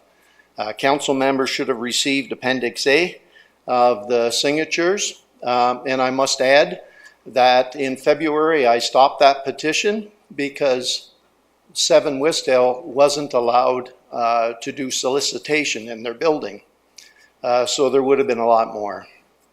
The official plan number 18 and zoning bylaw amendment Z1721 Bell Communities Partnership Limited, 635 Herb Street West and 12 West Hill Drive, the proposed development, does not reflect all of the concerns we expressed at the neighborhood meeting on February 28, 2018, or in a letter dated March 8, 2018 that was emailed to former Councillor Bob Maven. Council should also have a copy of that letter. A driveway to West Hill Drive other than to Building A for the moving and garbage pickup would only add to our ongoing safety concerns. We believe our emergency services will be reduced and that traffic and pedestrian safety issues will increase if access is approved by council. The proposed driveway is directly across the street from our driveway and provides a convenient shortcut for 400 plus vehicles from the proposed development as well as the surrounding neighborhood to 5 West Hill Drive, Tim Hortons, Ira Needles Boulevard, and Herb Street. Here is why that is so significant. We are a community of seniors that depend highly on our emergency services. We need to know Waterloo Fire Rescue and emergency medical services, EMS, will always have uninterrupted access to the entrance of our building, and that response times will never be compromised when urgently needed. It is very worrisome knowing that the shared driveway in front of our building is the only route for emergency vehicles. In addition, our driveway is not designed to accommodate two-way traffic. Most days, almost among the many deliveries and home care providers, family members stop in front of our building to pick up and drop off tenants that require assistance. It is 6 meters, 20 feet wide, and we do not have a portico or a designated safe drop-off or pickup area for tenants using mobility aids such as walkers. Council should have a picture of our front driveway. With respect to the shared driveway and zoning bylaw amendment Z1713 5 West Hill Drive, Sifton Properties Limited, that council approved, quote, while vehicles are able to enter the site from West Hill Drive, it is unlikely that there will be a significant amount of traffic through this corridor. This should be a reminder that everything is connected. When council approves planning and zone change amendments for a proposed development without having full knowledge of future developments on adjacent properties, it creates problems. We would not be here tonight if we did not believe there was another option for an entrance to 635 Herb Street. Council members should also have a picture of the existing entrance at 635 West Hill Drive. If Sifton Properties Limited is able to negotiate the approval of access onto 2 arterial roads close to a busy roundabout, then the Bell Communities Partnership Limited should be given similar consideration. The Herb Street entrance to Tim Hortons is approximately 63 meters, 207 feet from the roundabout crosswalk, whereas the existing entrance that has been the entrance to the 635 Herb Street West for over 7 decades, which would have been much safer to incorporate, is 140 meters, 461 feet, well over twice the distance from the roundabout. With respect to access onto 2 arterial roads in zoning bylaw amendment Z1713, 5 West Hill Drive, Sifton Properties Limited, that council also approved, quote, "The proposed drive-through restaurant should not adversely affect the surrounding road network. The region has no concerns from a traffic perspective." In addition, following the council meeting, the Waterloo Chronicle reported, quote, "Regional planning officials raised no concerns about the traffic entering and exiting this site." Since the region of Waterloo has no concerns from a traffic perspective about access onto 2 arterial roads close to a roundabout, we are asking that council allow access onto Herb Street rather than West Hill Drive, with the exception of access to building 8 for moving and garbage pickup. In addition, we know there will be pedestrian safety issues as well as traffic and parking problems on West Hill Drive, especially during the construction phase. There is an unsafe section of road between 25 West Hill and Ira Needles Boulevard, with no sidewalks that is frequently used by seniors with walkers and scooters. With the additional traffic, it will be very difficult for most seniors with mobility issues to navigate this section of road in a safe manner. We are asking that an alternate route for construction vehicles and equipment be used rather than West Hill Drive, and that parking is limited to one side of West Hill Drive. Final comment.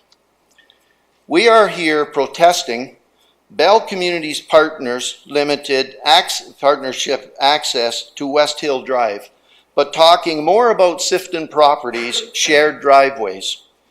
Common sense is not a gift, it's a punishment, because you have to deal with everyone who doesn't have it. Tim Hortons should have their own driveway from West Hill Drive rather than an Ira Needles Boulevard, which would have been much safer to incorporate and solved everybody's problems. On behalf of the West Hill Drive residents and our visitors, thank you very much. And thank you very much, Roy, for representing the entire group. Questions for the delegate? Councillor Hanmer.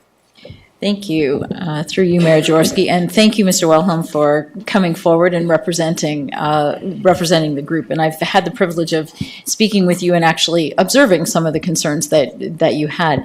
My question to you, and given the comments that have been made tonight and the discussion around a holding being placed on further development with the property pending a traffic study, how does that factor into some of the concerns that you've raised? Because I know there were 2 that you were raising, and I have a question about the second one. We have a lot of traffic concerns. In front of our building, traffic is already coming through there. If you're coming down Ira Needles and you Google closest Tim Hortons, and you're on Ira Needles, you're going to get the voice message, 500 feet, exit onto West Hill Drive, and go down. When they get down there, there's no entrance to Tim Hortons, so they come through the front of our building.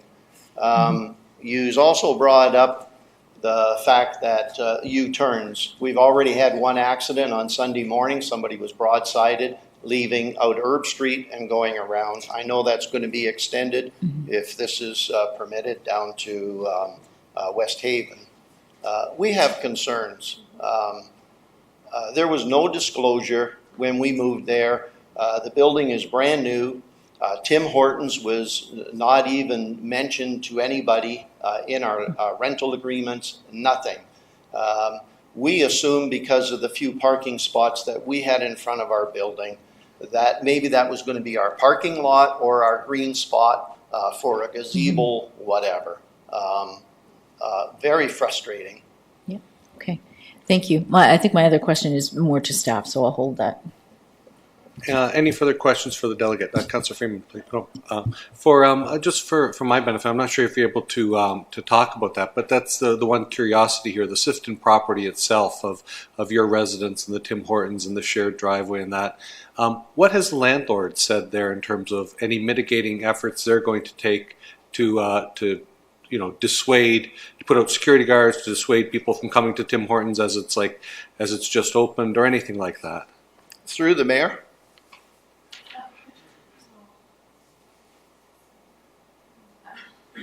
That's what we're going to be doing. We'll get our own people across. Anyways, to answer your question, I originally wrote Richard Sifton, president of Sifton Properties. I did not get a response. I wrote a second letter. I did not get a response. We have talked to the manager, Don Leslie, and I guess he gets his direction from Richard Sifton. He's a general manager. Very annoying. Mm-hmm. But I also wrote, I didn't want any enemies, such as Tom, IBI Group, whatever. Tom's nobody's enemy. He's nice. We did write the Jacobs family, the franchisees, owners of the Tim Hortons, expressed our concerns, and I believe everybody in management is on holidays this week and couldn't be here to represent us. We have reached out to everybody. Mm-hmm. We're here now. Yeah. Thank you, because I think as early phases, Councillor Freeman, I know, has been there. Councillor Hanmer's been there. I was there this morning to watch the operations to see how it's going. But I think we don't want people to build habits of thinking, West Hill Drive is the way to get there. So, thank you. No further questions of the delegate? No, it's for staff. Thank you very much. Thank you. So unfortunately, Mayor, what it says in our staff report for the Tim Hortons, which is page 8 of our staff report, Z171305, that was prepared by our staff. This is what it says is the vehicular access for the Tim Hortons. It says there are 3 points of access to the site for vehicles. A right entrance from Ira Needles Boulevard, already approved and built, which is the shared laneway that the last delegate made reference to. The second, a right in and out entrance from Herb Street West. This access was secured through a previous process, but has not yet been built. And a third access from West Hill Drive via 7 West Hill Drive. So it has always been contemplated that there would be 3 access points to that Tim Hortons into and across that private road. So it's totally wrong for us to suggest as a city that we did not identify that as an access point. And so if we are calling it a vehicular access point, then we need to know what is going on there, and we need to ensure that the access for that private residence is not impacted. And I think that we are kidding ourselves if we don't believe that people are going to drive through there, because they are already doing it, and it was already contemplated in this staff report. So it's page 8 of our staff report, and we wrote it. I think Councillor Henry had a question for staff. I did, and it was just similar along the lines to the point that Councillor Freeman has just made. And my question really is, what opportunities or options do we have, John, to take a look at how that can be made safer, and whether there is another opportunity outside of the current private road that it's going along to access the Tim Hortons from West Hill? I'm going to jump to the other microphone for a minute, if that's okay. Sorry. Mm-hmm.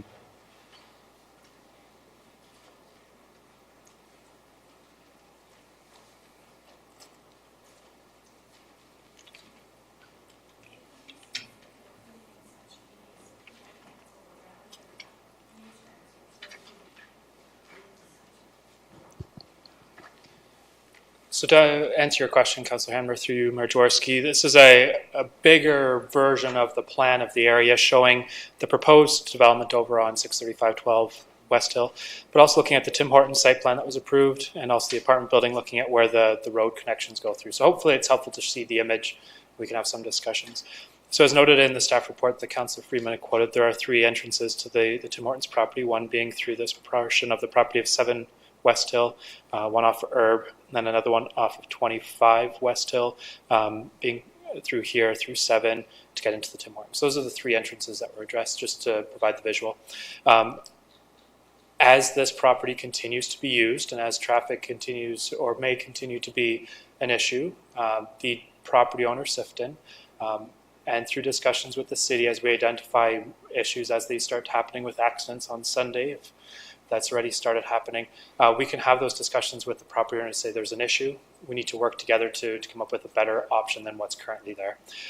And so there are other options of potentially doing a driveway through here. Maybe we'd have to look at all these options, but they'd go through a redesign of their site plan in order to figure out what is the best fix possible. I can't speak to what that would be tonight. But there is a potential issue on the property that needs to be resolved, and there would be a process for them as the property owner, and through discussions with the tenant association, which I understand is formed, and the tenants to figure out, well, what is the best fix to the situation. The plan was done and prepared and developed, but there's always improvements that can happen to every property, and the property owner can pursue that. As more information comes forward, that's good. That's encouraging, because I think we've heard loud and clear, even from previous councils in the informal meeting, that the traffic and safety issues are paramount here. And now that we have another functioning site, it's increasing the concerns around that. And we know lots of things are happening. So I would strongly encourage, and I hopefully my colleagues will also, that the safety concerns be considered and alternatives be looked at for avoiding using in front of 7 West Haven as a main route to that Tim Hortons. Thanks. Sure. Thank you, Councillor Hanmer. Okay, thank you, John. And the last registered delegation, Nadia Mazzarolo. Nadia?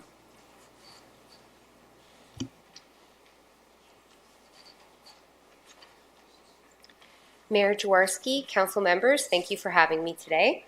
I'm representing a group of individuals on Westcroft Drive and surrounding areas. So we're discussing our traffic concerns of within the neighborhood and access to the building, as well as noise concerns. And I also did want to take a moment to address Councillor Freeman's questions regarding zoning, zoning changes, and density. And I think I'll start with that, although I wasn't planning on talking about that, but there does seem to be some confusion around this, and I've spent a lot of time going through the documents. When this petition was originally brought forward, 635 Herb Street was always zoned MR12. And so the petitioner was asking to add a 13th story. That was the change requested.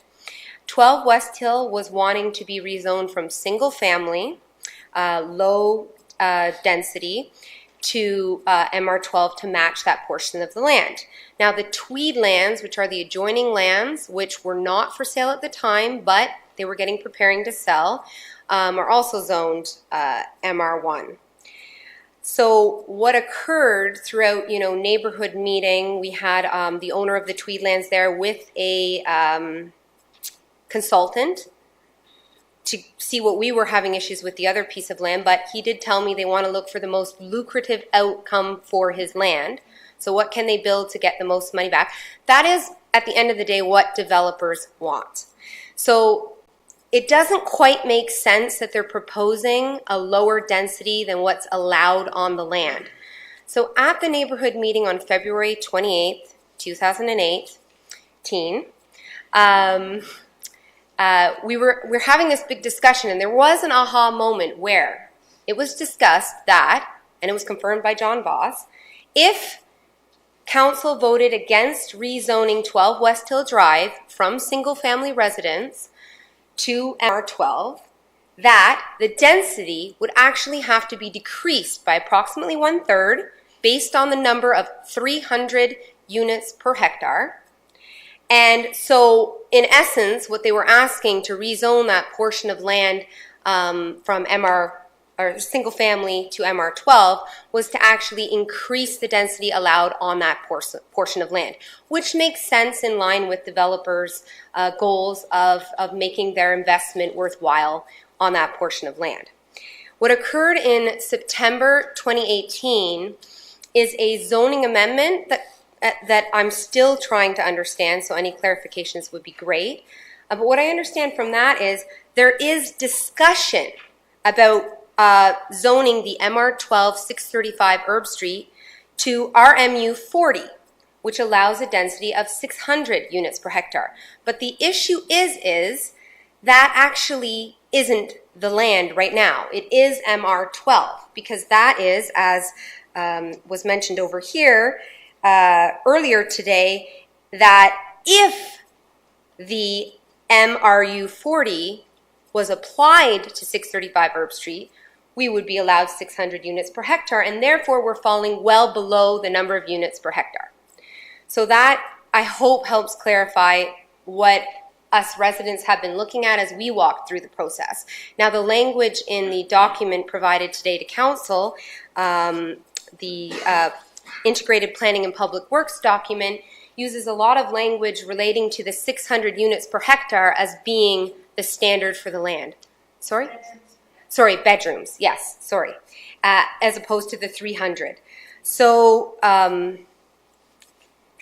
they're just very different. It's 300 units per hectare in the current zoning. Is that what it is? Like one zoning deals Well, only let's with let the units, delegate and the continue, other but with bedrooms. we'll deal with that later. okay.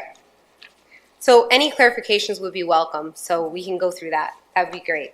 But regardless of that, what we were told is that the density, if 12 West Hill was not approved to be rezoned, that the density would actually have to be lower than the proposed density of the current development. So that is my main point that I know, and any clarifications on the September 2018 zoning, the RMU 40 zoning is helpful as well.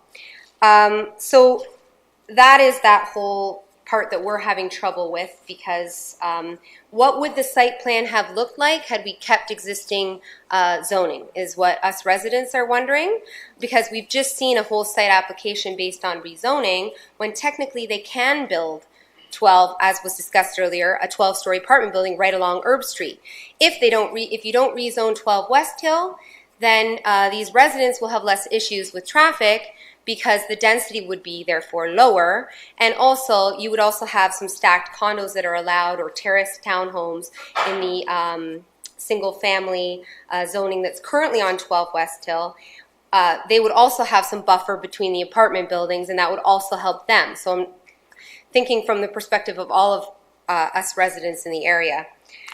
So the other thing would be the traffic study. We have a lot of dispute about this. I don't understand how a zoning application with quite a lot of time to go through all of the studies necessary can move to this point of decision with a very flawed traffic study. So there was a second submission traffic study submitted with the second submission, and in it they were using turning movement count data. And they used a date, Thursday, May 15th, 2014, and they assessed Herb Street West and West Haven Street and Herb Street West and Herbsville Court turning points. And they assessed it at 2 different times of the day. So it was one day, 2 intersections.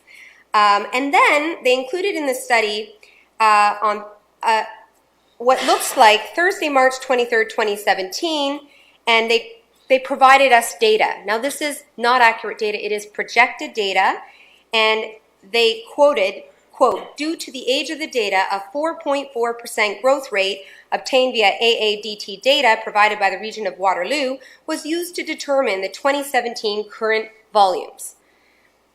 So, unfortunately, we don't have a traffic study, even in the second submission, that is accurate.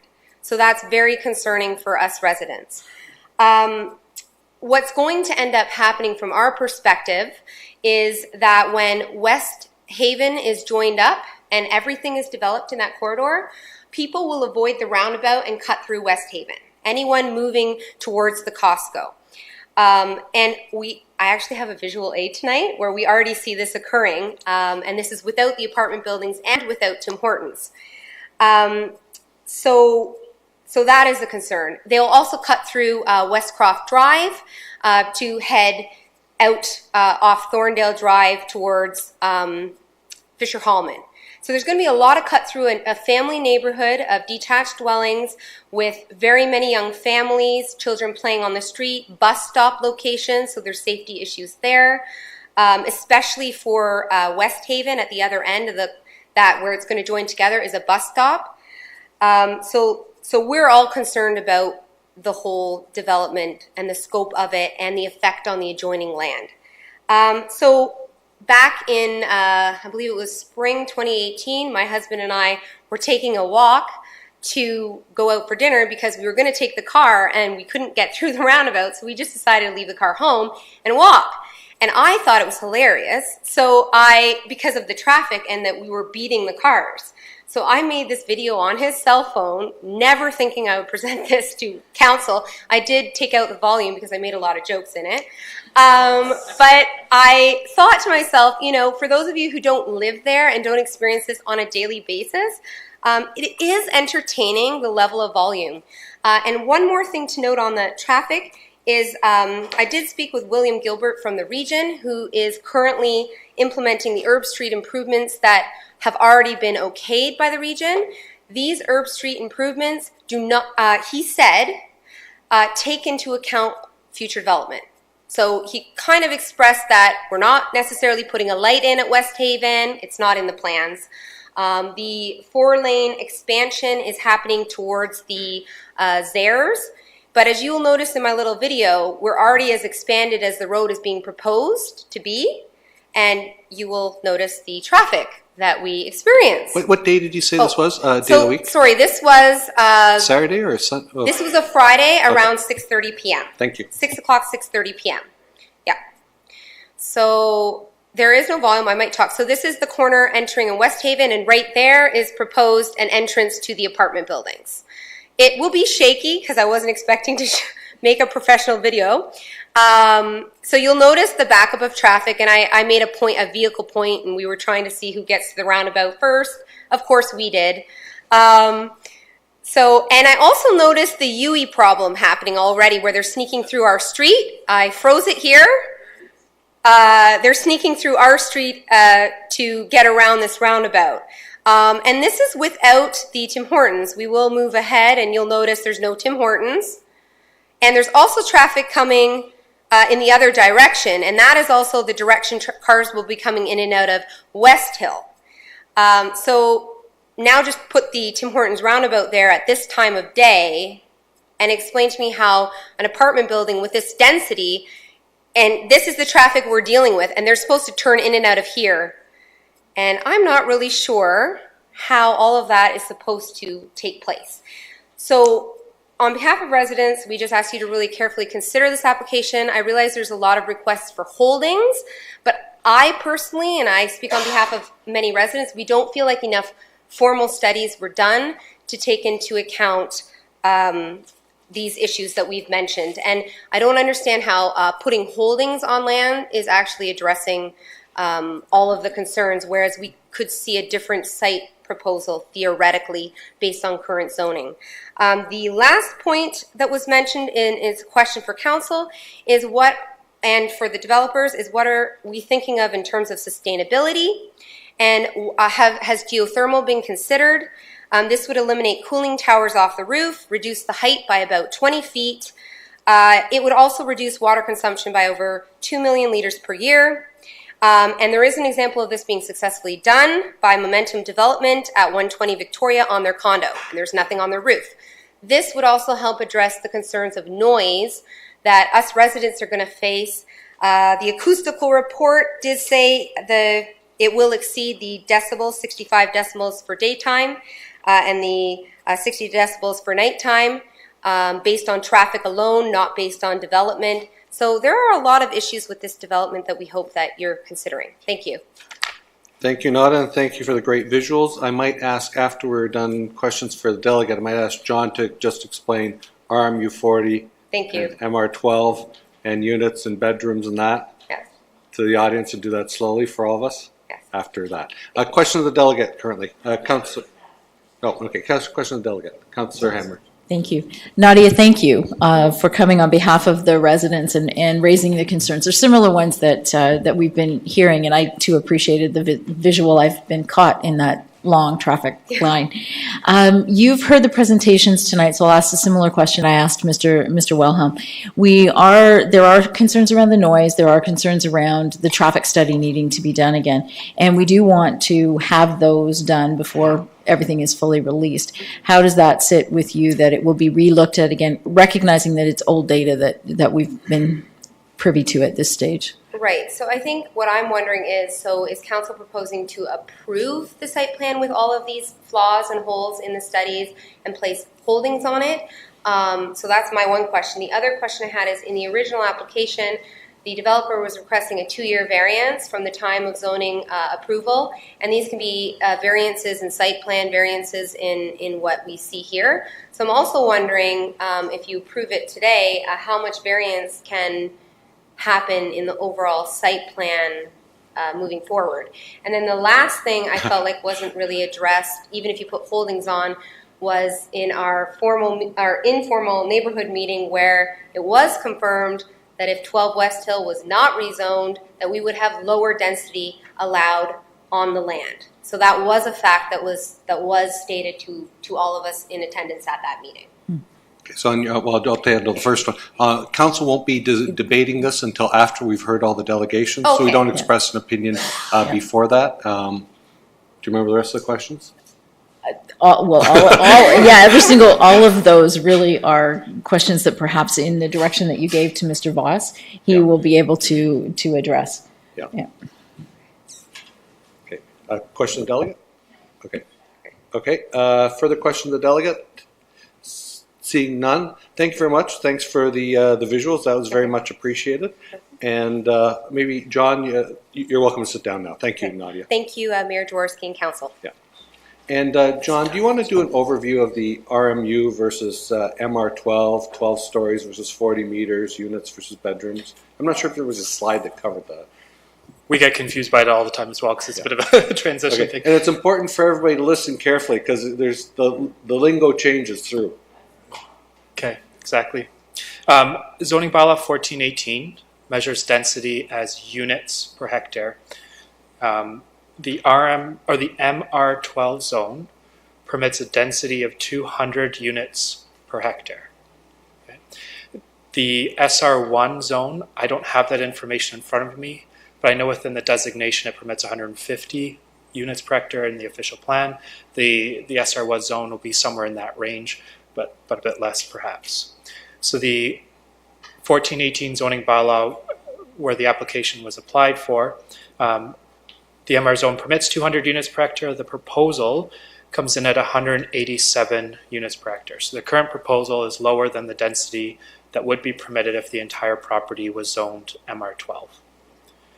The residential mixed-use 40 zone in zoning bylaw 2018-050 permits a density, or requires at least 150 bedrooms per hectare, and a maximum of 600 bedrooms per hectare. So this is where we're dividing up and counting bedrooms versus units. So a unit could have 1, 2, 3, 4, 5 bedrooms. We're now looking at the individual bedrooms, and there's a strict purpose for that. The RMU zoning, as I say, permits up to 600 bedrooms per hectare. When we do a calculation of the proposed concept plan as it is today, that comes out to 301 bedrooms per hectare, half of what the density would be permitted at. The reason why it's so low is to accommodate parking, landscape areas, the larger unit sizes as the applicant described. Not to say that the zoning wouldn't permit a higher density, more units, if a redesign was proposed. Okay. Oh, sorry. I think that should be enough. I think that's it, yeah. That's help. Okay. So very, very complicated, lots of different terminology, measuring bedrooms and units and that, and as you said, even the aggregation of that little small piece of property. So to clarify a bit more the SR1 piece, because I do have some of those numbers, if that's okay. When I look at the lot area for 635, as it is today, with the new RMU zoning, if it was developed at the maximum 600 bedrooms per hectare, 635 Herb could have 858 bedrooms. 12 West Hill, with a maximum density of 150, being the lower density, would be 55 bedrooms. So you add those together, and under the new 2018 zoning bylaw applying those zones, would be 913 bedrooms.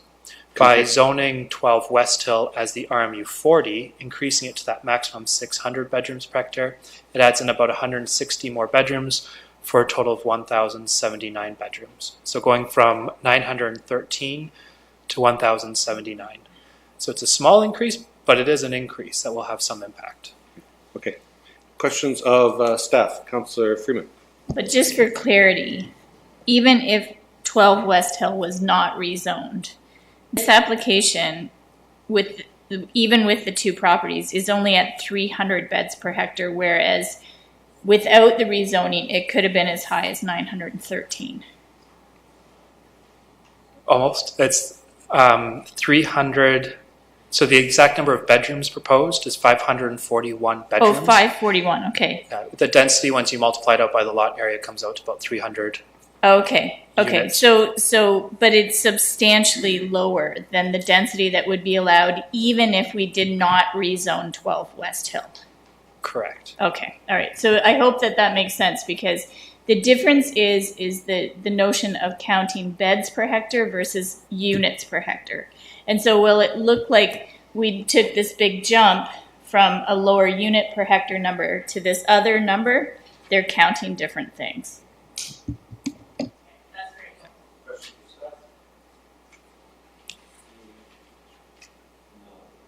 Seeing none. Thank you, John. That's all the registered delegations. Is there anyone else present here tonight who wishes to speak to this application? If they could, Councilor Bonnegar. Oh, we can do that. Well, it's for everybody who wants to speak, could they please identify themselves now? And so we can see how many. 1, 2.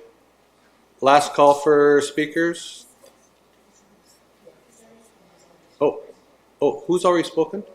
Oh, Roy, that's right. Yeah, okay, you've already spoken, Roy, but thanks. So we have one registered person speaking for 5 additional minutes? Sure. Thank you. Please come up, state your name and municipality for the record, and that will be the end of our speakers for tonight. Hi, my name is Chris Code. I live at 352 West Park Crescent. I appreciate you for coming out and showing everybody. I do a lot of walks with my wife, and I get to meet a lot of people in the neighborhoods. We built in the area with the intent of, I know something has to be built in this area.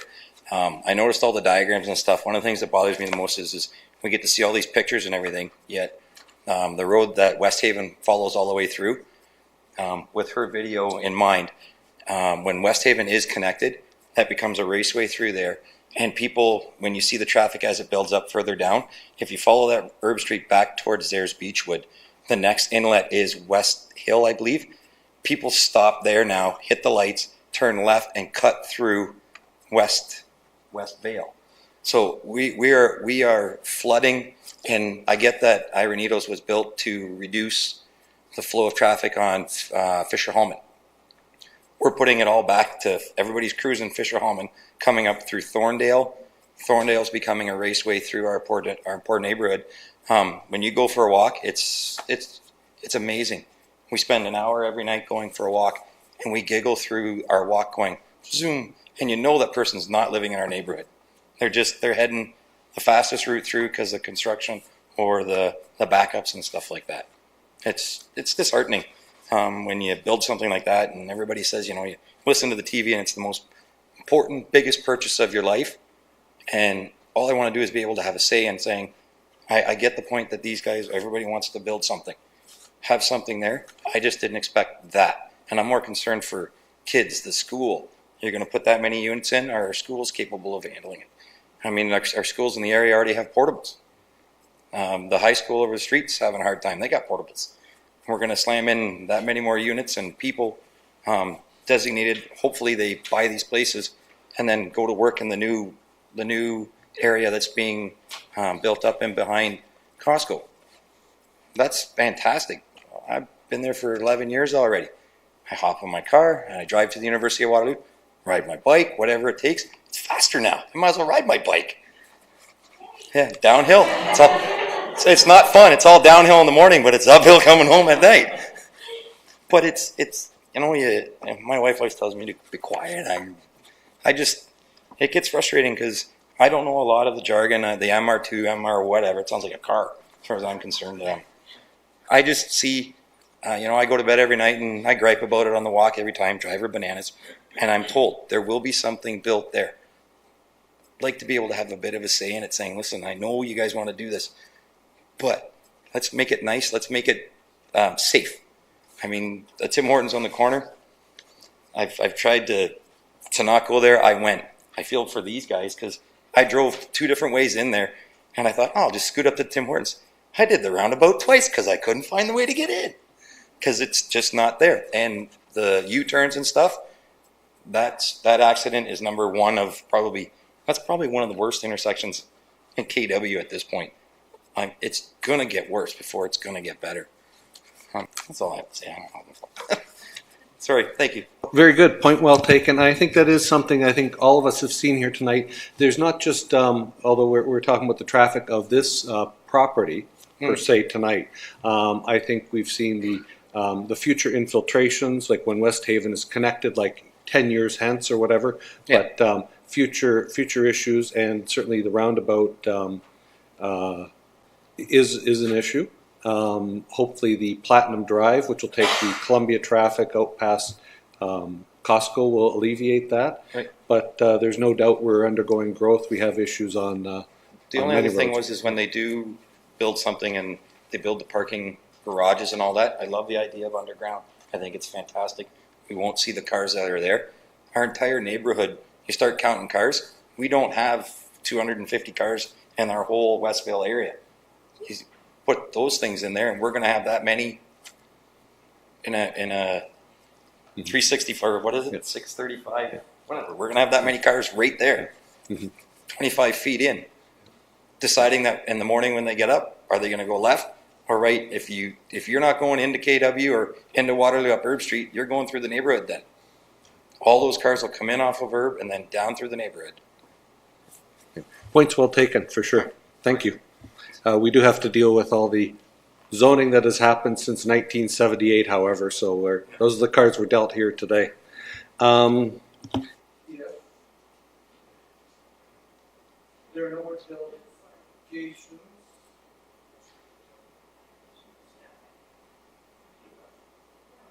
There are no more delegations. All public meetings concluded. The application is now open to council for a motion and debate. If there's no more delegations, this formal public meeting is concluded and the application is now open to council for a motion and debate. But I do believe you want to ask staff questions, and you have questions staff first. Councillor Bonagor, Councillor Vassic. Through you, Mayor Jaworski. I have a quick one and then a harder one. So first of all, I thought, would it be possible for you to also explain how a holding provision would affect the processing of an application? Because that might answer some questions for people who aren't mired in the minutiae of bureaucracy. And my follow-up is more broadly the issue of cut-through traffic. We hear you loud and clear, and it's a massive issue. It's going to become more of an issue. It's not just your neighbourhood either. So just more broadly, I'd like to know what the city is doing in terms of formulating some kind of plans to deal with the increasing problem of cut-through traffic through residential neighbourhoods. Sure, I'll answer the first question first, naturally, through Mayor Jaworski. The holding provision, and just as an explanation maybe to the public and to council, through zoning, we set the zoning which sets kind of the building envelope of where a building can go, and it gives certain setbacks and regulations and rules. But if there's something else that needs to just be analyzed before development can proceed, we apply a holding provision. For example, we're recommending there should be a holding to evaluate where noise from the HVAC units could be mitigated to make sure that they're not producing noise. So in that case, if the proposal tonight is approved, all that would be required for the developer to proceed would be to complete that noise study, show that they're not producing noise elsewhere in the neighborhood, come in and apply to say we've met the requirement and now you can approve this application to lift the holding. That's kind of just that last minute check to say, yep, you've done what we've requested, and now you get the full picture approval. And so it's not fully a public process in that there's no appeal rights of that decision. All it is that final requirement between the developer and council saying we've satisfied council's requirement. Council will then make a decision to say, yeah, we're satisfied, and they'd lift the holding, allowing the development to then proceed at that point. So it's a much more scaled down process to then this zoning process we've been going through, and it takes out some of the public input that would be involved. The newspaper ad is still put in the paper. Council still holds an informal or a formal meeting to make that decision, but it's a much smaller process than what we've seen tonight.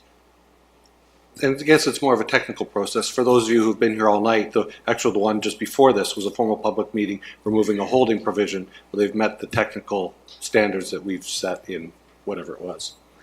You had a second question, but that would probably be better for somebody else. And Mr. Rapp, are you putting up your hand to answer that? The traffic? Okay, please. Thank you. Through Mayor Jaworski to Councillor Bonagor. The city doesn't have what I'll call a formal program related to cut-through traffic per se.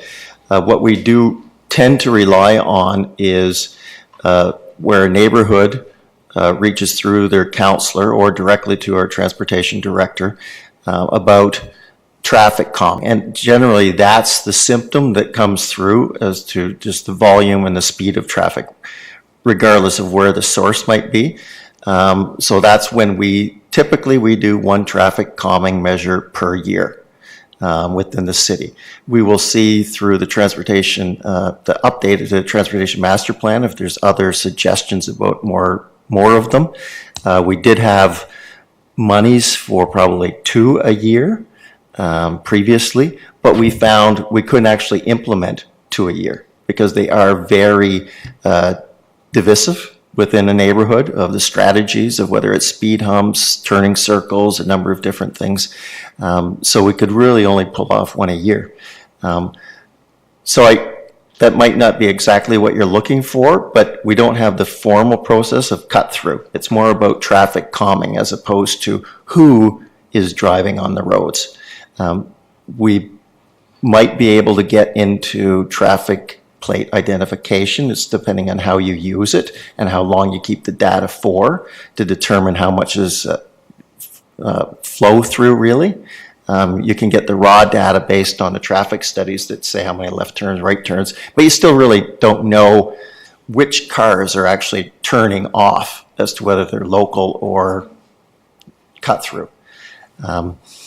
So we do a program of taking a look at traffic counts throughout the city. We sort of have a program of rotating. We only have so many counters available to us. Some are dedicated to certain identified streets, identified like the Wilmot line, where every 2 years we're using counters out there. So there is a program, but most of it is generated by the residents and concerns expressed through council, and then we try and build it into the program, and then we base it on fact. Our recommendations are factual based, and then with options, and then the council makes the decision. There's a neighborhood process associated with all those traffic calming measures, if you will. But as I said, it's a lengthy process. If I may just have one more question, and it's a quick one. I know that geothermal heating is permitted. Is it possible in some parts of the city, but not others? Is this an area, just to get to the point that was raised by one of the delegates, is that even possible in this part of the city? To study Thorndale as an example, which was a east-west collector through Westvale. Absolutely. I'm not certain of the timing. I would have to talk with the Director of Transportation as to... Are you talking about geothermal heating? I'm sorry. I'd skipped a topic and I hadn't brought you along. I'm sorry. Yeah. So just to move along to what one of the delegates did bring up was the idea of having geothermal heating on the site. But I know that that's only possible in some parts of the city. I'm just wondering if this is one of those areas. Mr. Cotter knows a lot more about it than you apparently. Mr. Cotter. Through you, Mayor Jaworski, to Councillor Bonagor. Lands generally west of the expressway, the Weber Street area, generally have restrictions related to geothermal. So in this part of the city, geothermal would be permitted, but only in a horizontal fashion. The deep wells that go down into the aquifer would not be allowed generally as of right without special permission of the region of Waterloo. So a version of geothermal could be possible on the site and integrated into the design, but it would have to be a horizontal system constructed likely below the parking structure. Hey, council's open to a motion and debate. Motion to go, Councillor Hanmer? Oh, did I not get to you? No. Sorry. Councillor Vasek, no, go ahead. Apologies. No problem. Through you, Mayor Jaworski. Now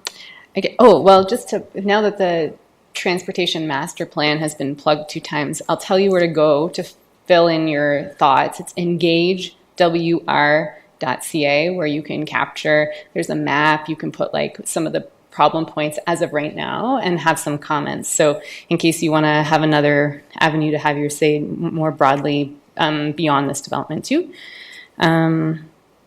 But I do have a question, which is, if there were how are traffic calming measures, or would they be implemented here? Would it be identified through the traffic holding first, and then how, or has the applicant talked about potential traffic calming measures to do right up front, rather than kind of going through that lengthier process? So implement, like building something, and then residents seeing what the problems are, and then contacting their counselor. So then the development's going to get put in, for example, and then 5 years down the road, problems that have been thought of or identified now are actually coming to fruition, and then it's another 3 years until they actually get planned. So what's possible in terms of traffic calming right up front, and how would those be identified and then implemented earlier on?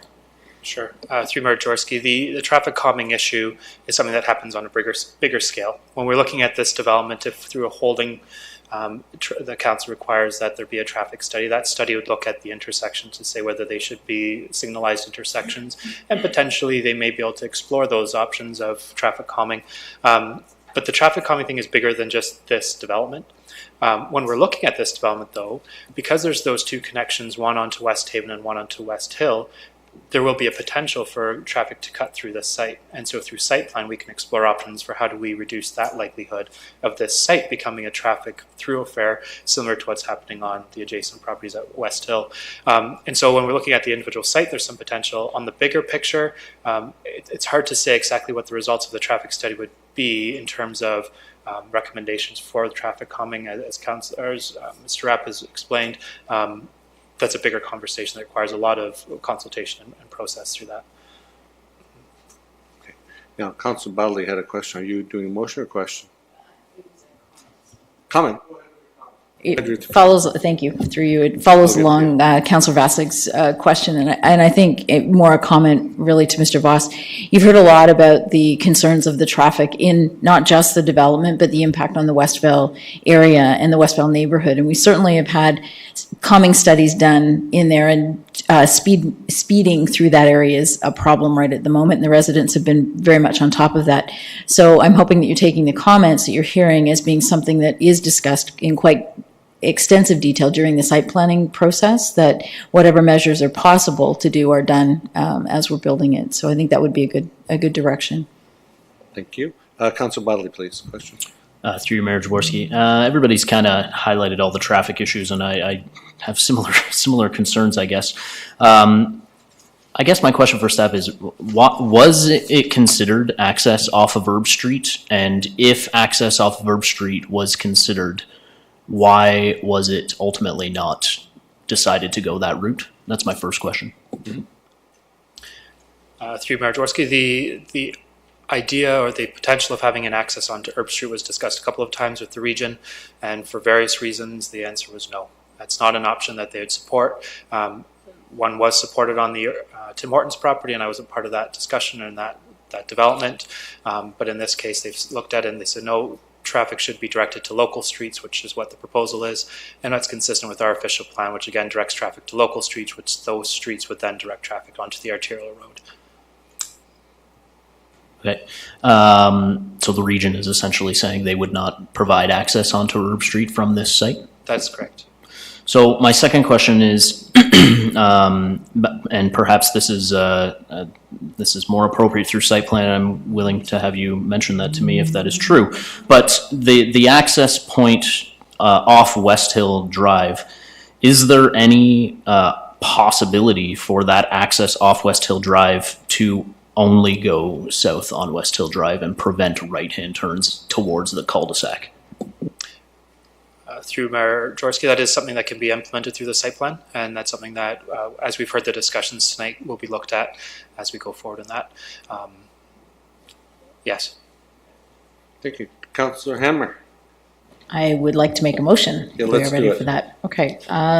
So it's with respect to zoning bylaw amendment Z 17-21 and official plan amendment number 18, 635 Herb Street West and 12 West Hill Drive. And my motion is that council agrees with the planning staff, having considered all written and oral submissions from the public and stakeholders and considered the professional opinions of planning staff, council approves zoning bylaw amendment Z 1721, 635 Herb Street West and 12 West Hill Drive in accordance with section 7, the recommendations with one addition, and that a holding provision for a traffic study be included in addition to the noise provision that's the noise study that's there of IPPW 2019-007 for the reasons specified in section 6, which is the conclusions of the report.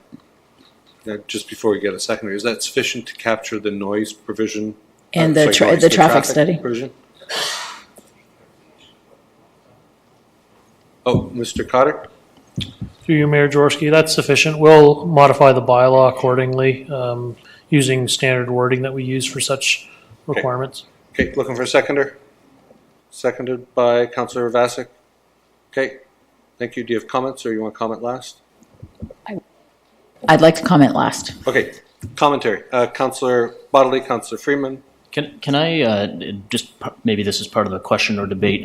I'm looking for some clarity on what we are trying to get out of the traffic study. If it's what Councillor Freeman is talking about, I understand. I'm fully supportive of it in terms of are we collecting the data that's diverting traffic onto what is a private road. Right now, it's pretty clear that we're not getting that data at all.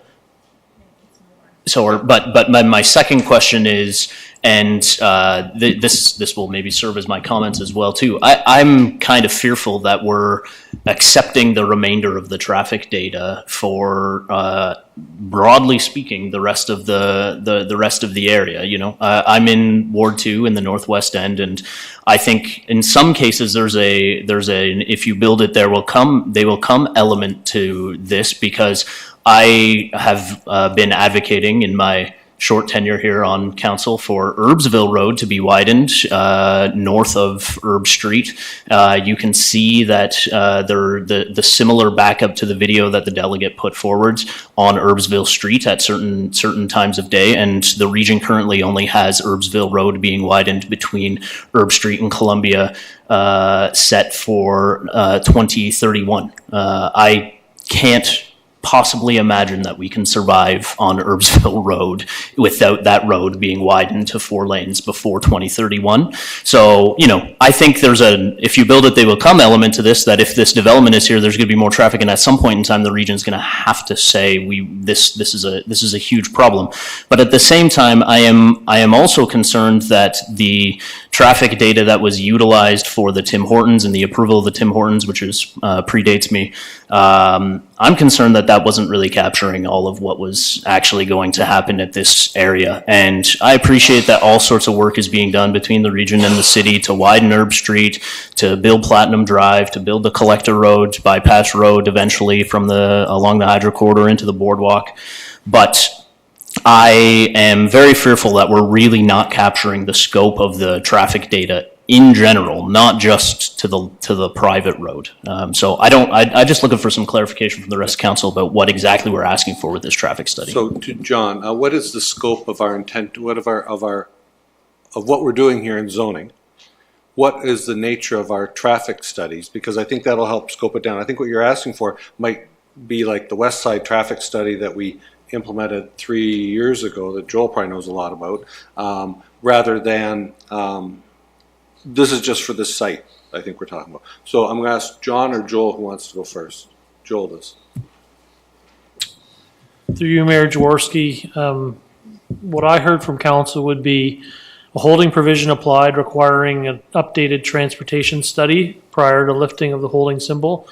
That updated transportation study would include an understanding of the final or substantially final design, because again, this is a concept design that's advanced to council, so we'd ultimately determine what the revised or final site plan concept would be, combined with updating the traffic study relating to the development around the broader streets using updated information, combined with an individual assessment of the private road of the Sifton properties, I would describe them as. So that was the components that I understood, being an updated site plan, an updated traffic information from the broader area, combined with a specific review of those private roads within Sifton property. Okay. Thank you. Go ahead. Continue. Do you have further questions? No, I've finished my comment, if that's okay. Okay, no, good. Okay, Councillor. No, I'm going to finish. Oh, you're not finished? Not quite, if that's okay. Go ahead.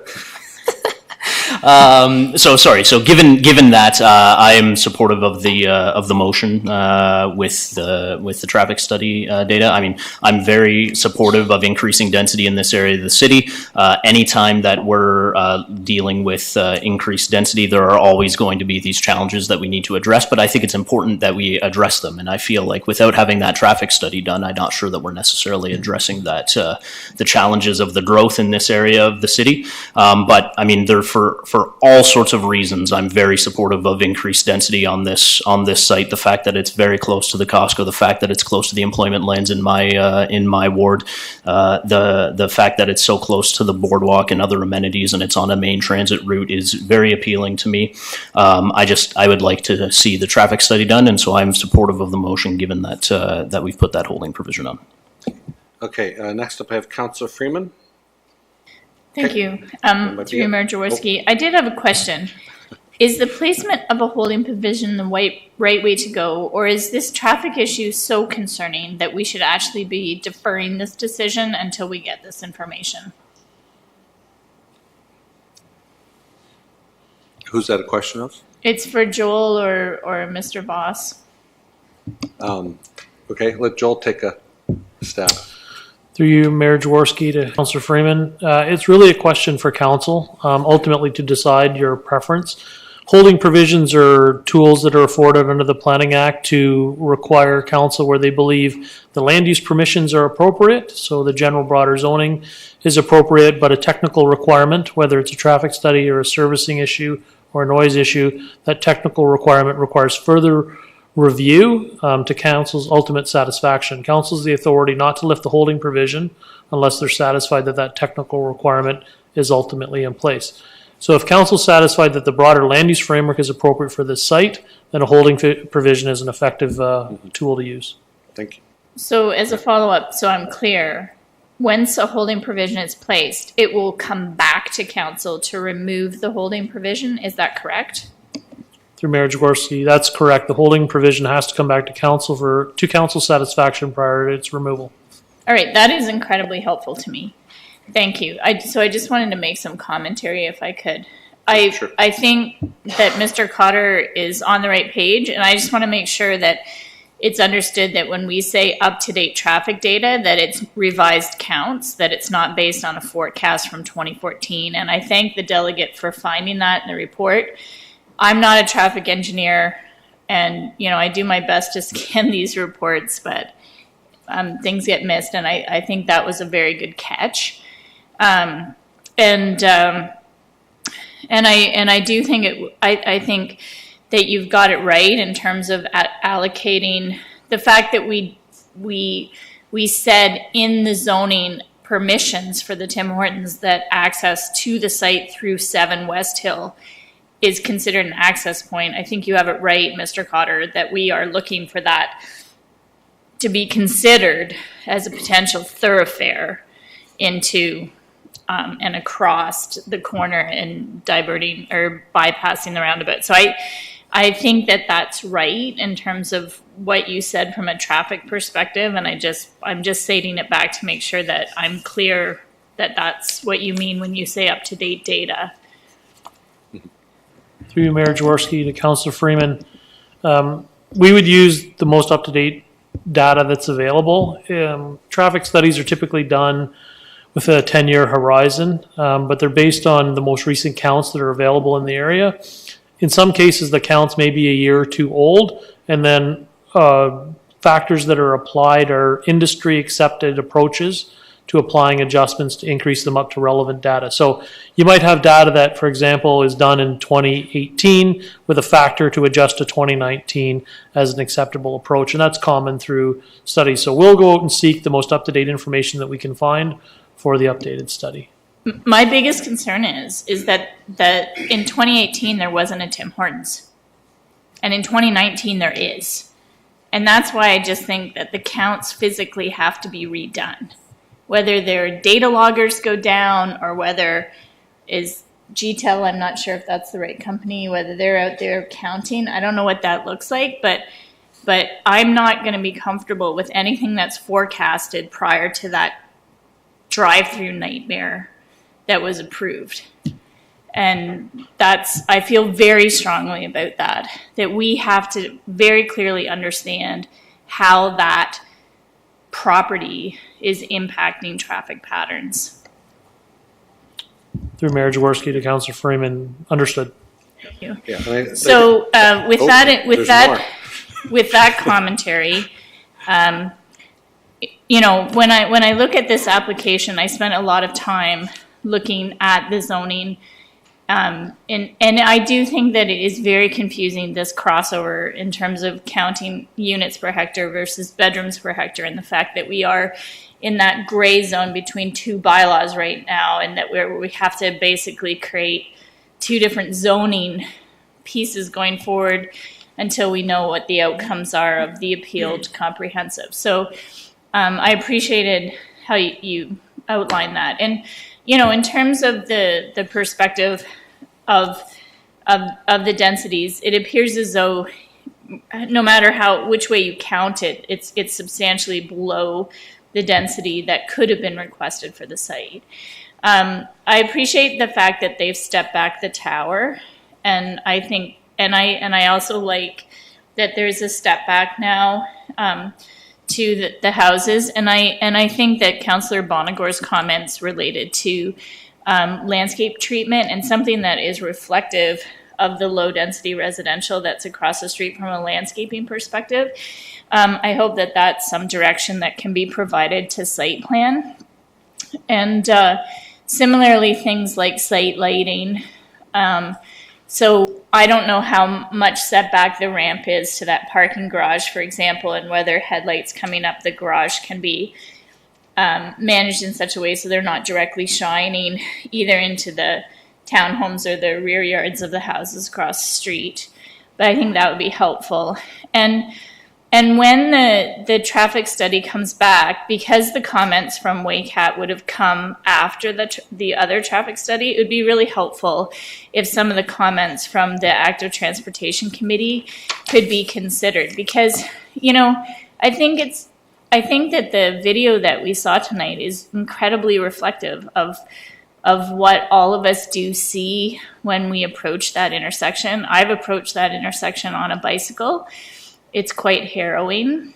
And so I don't know whether it's reasonable. I mean, the region often asks developments to make investments in road improvements. And so the notion of installing a pedestrian island onto Herb Street West seems like a fair request of the applicant, given that a lot of the individuals that they have in their property, as much as we assume and want people to walk to the roundabout and cross at the crosswalk, reality is they don't, just like people do U-turns where they're not supposed to. And so I would like to think it's a reasonable ask of the applicant to put in a safe crossing for their citizens, like their occupants, as well as those that will be managing the added volumes from the current low-rise subdivision. So, I guess with all that being said, I can accept the site plan as presented and the zoning as recommended, but the traffic really has to be right for me to be able to lift that holding provision. Thank you, Councillor Freeman. And I think that one thing I don't want to get lost is during our conversation, we had that talk about talking to Sifton about their own property, independent of this, and the access to the Tim Hortons from there, in as far as we can do anything. So, Councillor Hanmer. Thank you. More just comments at the end. This is an exciting opportunity for Ward 1 and also a scary opportunity for Ward 1 too because of the location and proximity. I think it is important, and we've heard loud and clear from all of us that traffic and the safety of residents in the areas, whether you are walking or whether you are pushing a scooter, riding on a scooter, or however you are trying to navigate that area is really important. So I was encouraged that the traffic study will look not only at the safety on the internal road and working with Sifton Properties to figure out how that can happen, but equally looking at the impact that that particular area has on the rest of the development and specifically the Westvale neighborhood that's there that's going to be impacted. So I'm encouraged by that. And equally the noise study. We didn't spend a lot of time talking about it because the developer had agreed to have it, but I think that equally is going to be important as we raise more people. The particular zoning and the use of the land is within what is permitted, so I'm encouraged by that. I'm also encouraged that the proposal is consistent with the spirit and intent that council has regarding intensification and densification for our city. And to me being from a ward that is predominantly residential, we know we have to grow, but we need to do it in a way that is mindful of the surrounding areas. So the fact that the direction towards site plan will look at how there's a smoother transition from the high density buildings to the stacked buildings and then into the residential homes. I think all of those really look well, and I'm encouraged to see the next stage of this proposal going forward. So I will be voting in favor of it. And with that, I will call the question. All those in favor? Seeing none opposed, that carries. Thank you. And thank you for everybody for coming out and bearing with us as we got through this project dating back to 1978. We're going to skip down already to new business because that's all we have. And I think, Councillor Veith, you were going to cover something? I'm going to do a couple things, actually. Yeah. First of all, I want to start with, I'd like the city, if we could, to look into some kind of a program for helmets, for bicycle helmets for kids in our neighborhoods. I was visiting an area of my neighborhood last week and noticed several children that weren't wearing helmets. And so, I've talked to a bicycle shop owner about maybe we could work together, find some funding, service club maybe the city, and see if we can buy some bulk helmets to for the kids, and it's a safety thing, and a lot of the kids can't afford them. So anyway, I talked to Councillor Freeman about it. She's heard some great programs, like when she was on if you want to talk about that. Yeah, actually, I thought it was really exciting. There's a city in the States where they did bulk purchase. They logoed them with their city logo. And they flat rate sold helmets, adults, children, all sizes, $5. They sold them through convenience stores. And so at any time, anyone could go into a convenience store and buy a helmet. And they're DOT helmets. They're the simple Bell helmets in all likelihood, the poly foam or whatever. So they're very simple helmet. And you know what? I thought as a bike-friendly community, this could be a really great opportunity for us. I believe that we can buy these helmets in bulk, and you know that they're probably sold at even less than $5 a helmet if we bought them in bulk. And you know, I think it's really good too, like from the perspective of our university students, because helmets are not mandatory in the province of Ontario. And so a lot of folks may have come to Canada and are just starting to ride on our roads. And even though the Lime project is ending, if it came back, then again you should wear a helmet on a scooter too. So I don't know. I thought it was an absolutely fabulous idea. One of the bike-friendly communities in the U.S. are doing it, and I just thought that would be easy peasy. So I'm going to look to Commissioner Dykstra here. Does this sound like something maybe Phil and team or Beth and team or whoever's team? Cam's team. Well, Cam's answered so much tonight. I thought I'd go to you. So. All right. Yeah, through Mayor, we can, community outreach can take a first blush at that, but definitely with the active transportation team, see a link with them too. So we'll, between our two departments, see where we can get some discussion going on this for sure. That'd be good. Back to Councillor V. And neighborhood associations too would be happy, I'm sure, to be involved with that. So anyway, thank you. Yeah, one more. And one more thing. I don't know if everybody's aware of this, but the City of Waterloo Museum is 10 years, celebrating their 10th anniversary this year. So, and also it's the 100th anniversary of the death of Joseph E. Seagram. And he's not celebrating that. Well, he's not celebrating that, but we are. We did. Yeah. So we went, the City of Waterloo Museum staff put together in cooperation with the Woodbine Racetrack, an event yesterday to celebrate Joseph Seagram. He was an amazing entrepreneur, politician, and philanthropist, and he knew how to pick the best raced horses.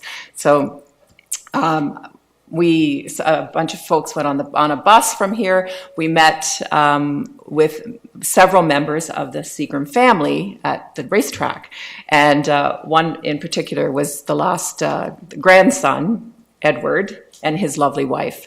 And it was just a really fun event. The Seagram family were really excited to be there, and that we were, we took the lead on this. The mayor got to present the Seagram Cup at the 9th race, worth $125,000 was the take. So Councillor Freeman and the mayor. Oh yeah, that's right. She made a little money.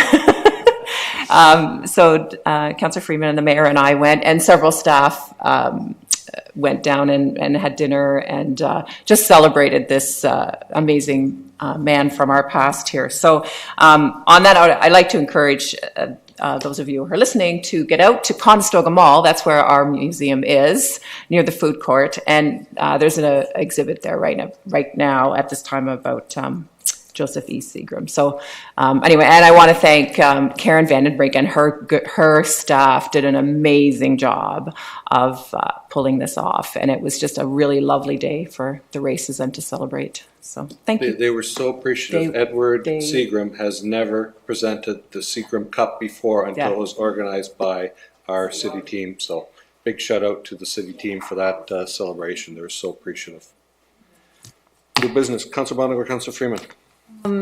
If I may, I just wanted to note the unfortunate passing of a really brilliant young Waterloo man last week, Zach Jacoby. He was a volunteer, a crucial volunteer on my campaign team, but more importantly than that, he was a really talented developer with Alert Labs. He was incredibly intelligent, incredibly engaged, and had he not unfortunately perished in an accident last week, he would have become the kind of man that we would have celebrated 100 years from now. So I just wanted to note his passing and just say with great sadness that we are a lesser city and world for his loss. Thank you for that. Councillor Freeman. Thank you, Mayor Jaworski. I just wanted to bring to council's attention that I had another meeting with some folks in my ward related to traffic speeds, and I think it's very helpful. We've received really good information from staff with regard to how we would like to approach considering lowering speeds in our neighborhoods, such that we leaned into expert advice through our transportation master plan. But I think that with all the conversation that's happening more broadly in the community about some pilots happening in Kitchener and Cambridge, that would be really helpful if we could update some communications about how it is we're approaching this piece and how we want to make an informed decision on through our policy and through our transportation master plan. And I wanted to share with council that when I was in Dublin at Velocity, one of the many, many things that I left with takeaways was that I had spoken with the transportation, director of transportation, the engineer for the city of Dublin, and said, we're looking at lowering our speeds to maybe 40 kilometers an hour. And he leaned into me and he said, unless you make it 30, it's not worth your time. Because at 30, if people want to go 15 over, then they're actually driving in that range where you're hopeful that they'll stay. But at 40, they're still going to be over 55, or potentially. And I thought that was fascinating. And so I think there's value, like in terms of as we are working with our consultant on our transportation master plan, to actually ask them to see what are the best practices more broadly in communities that are lowering speed limits. Right now, we're talking about 40 because that's what we heard Toronto do, or that's what we've heard Cambridge do, or that's what we've heard Kitchener do. But there's a lot of other communities more broadly in the world where active transportation is even a higher priority than it is in Ontario. And they have lived experiences around this that I think is of value for us to consider in RTMP. Because really, if we're buying new signs, let's get the sign that is proven elsewhere to actually work. So I'm hopeful that we can start thinking around that and more broadly communicate how it is that we're giving consideration to lowering speed limits within our neighborhoods and where we know we have vulnerable road users, pedestrians, cyclists, seniors, children, that kind of thing. So I'm going to leave that in Cam and Tony's capable hands in terms of when we can get some communication out there or launch Engage or whatever is going on with that. Wonderful. Seeing no further business, motion to adjourn. Councillor Vasek. Oh, is there more stuff on the back? There are bylaws in there? Oh, right. Okay.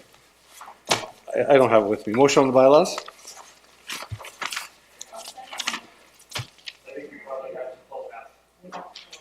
Hold on.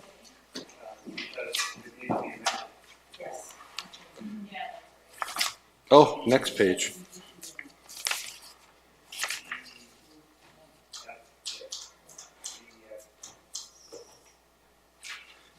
Can we move them all with F as amended? With traffic?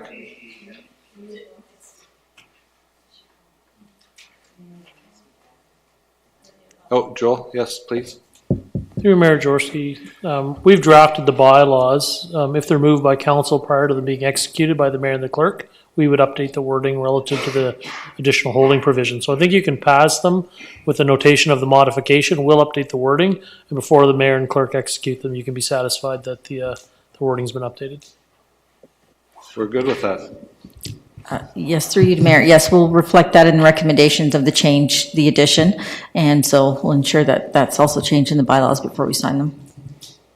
Okay, bylaws moved by Councillor, I think we already had that, didn't we? Oh no, that was adjourning people, that's right.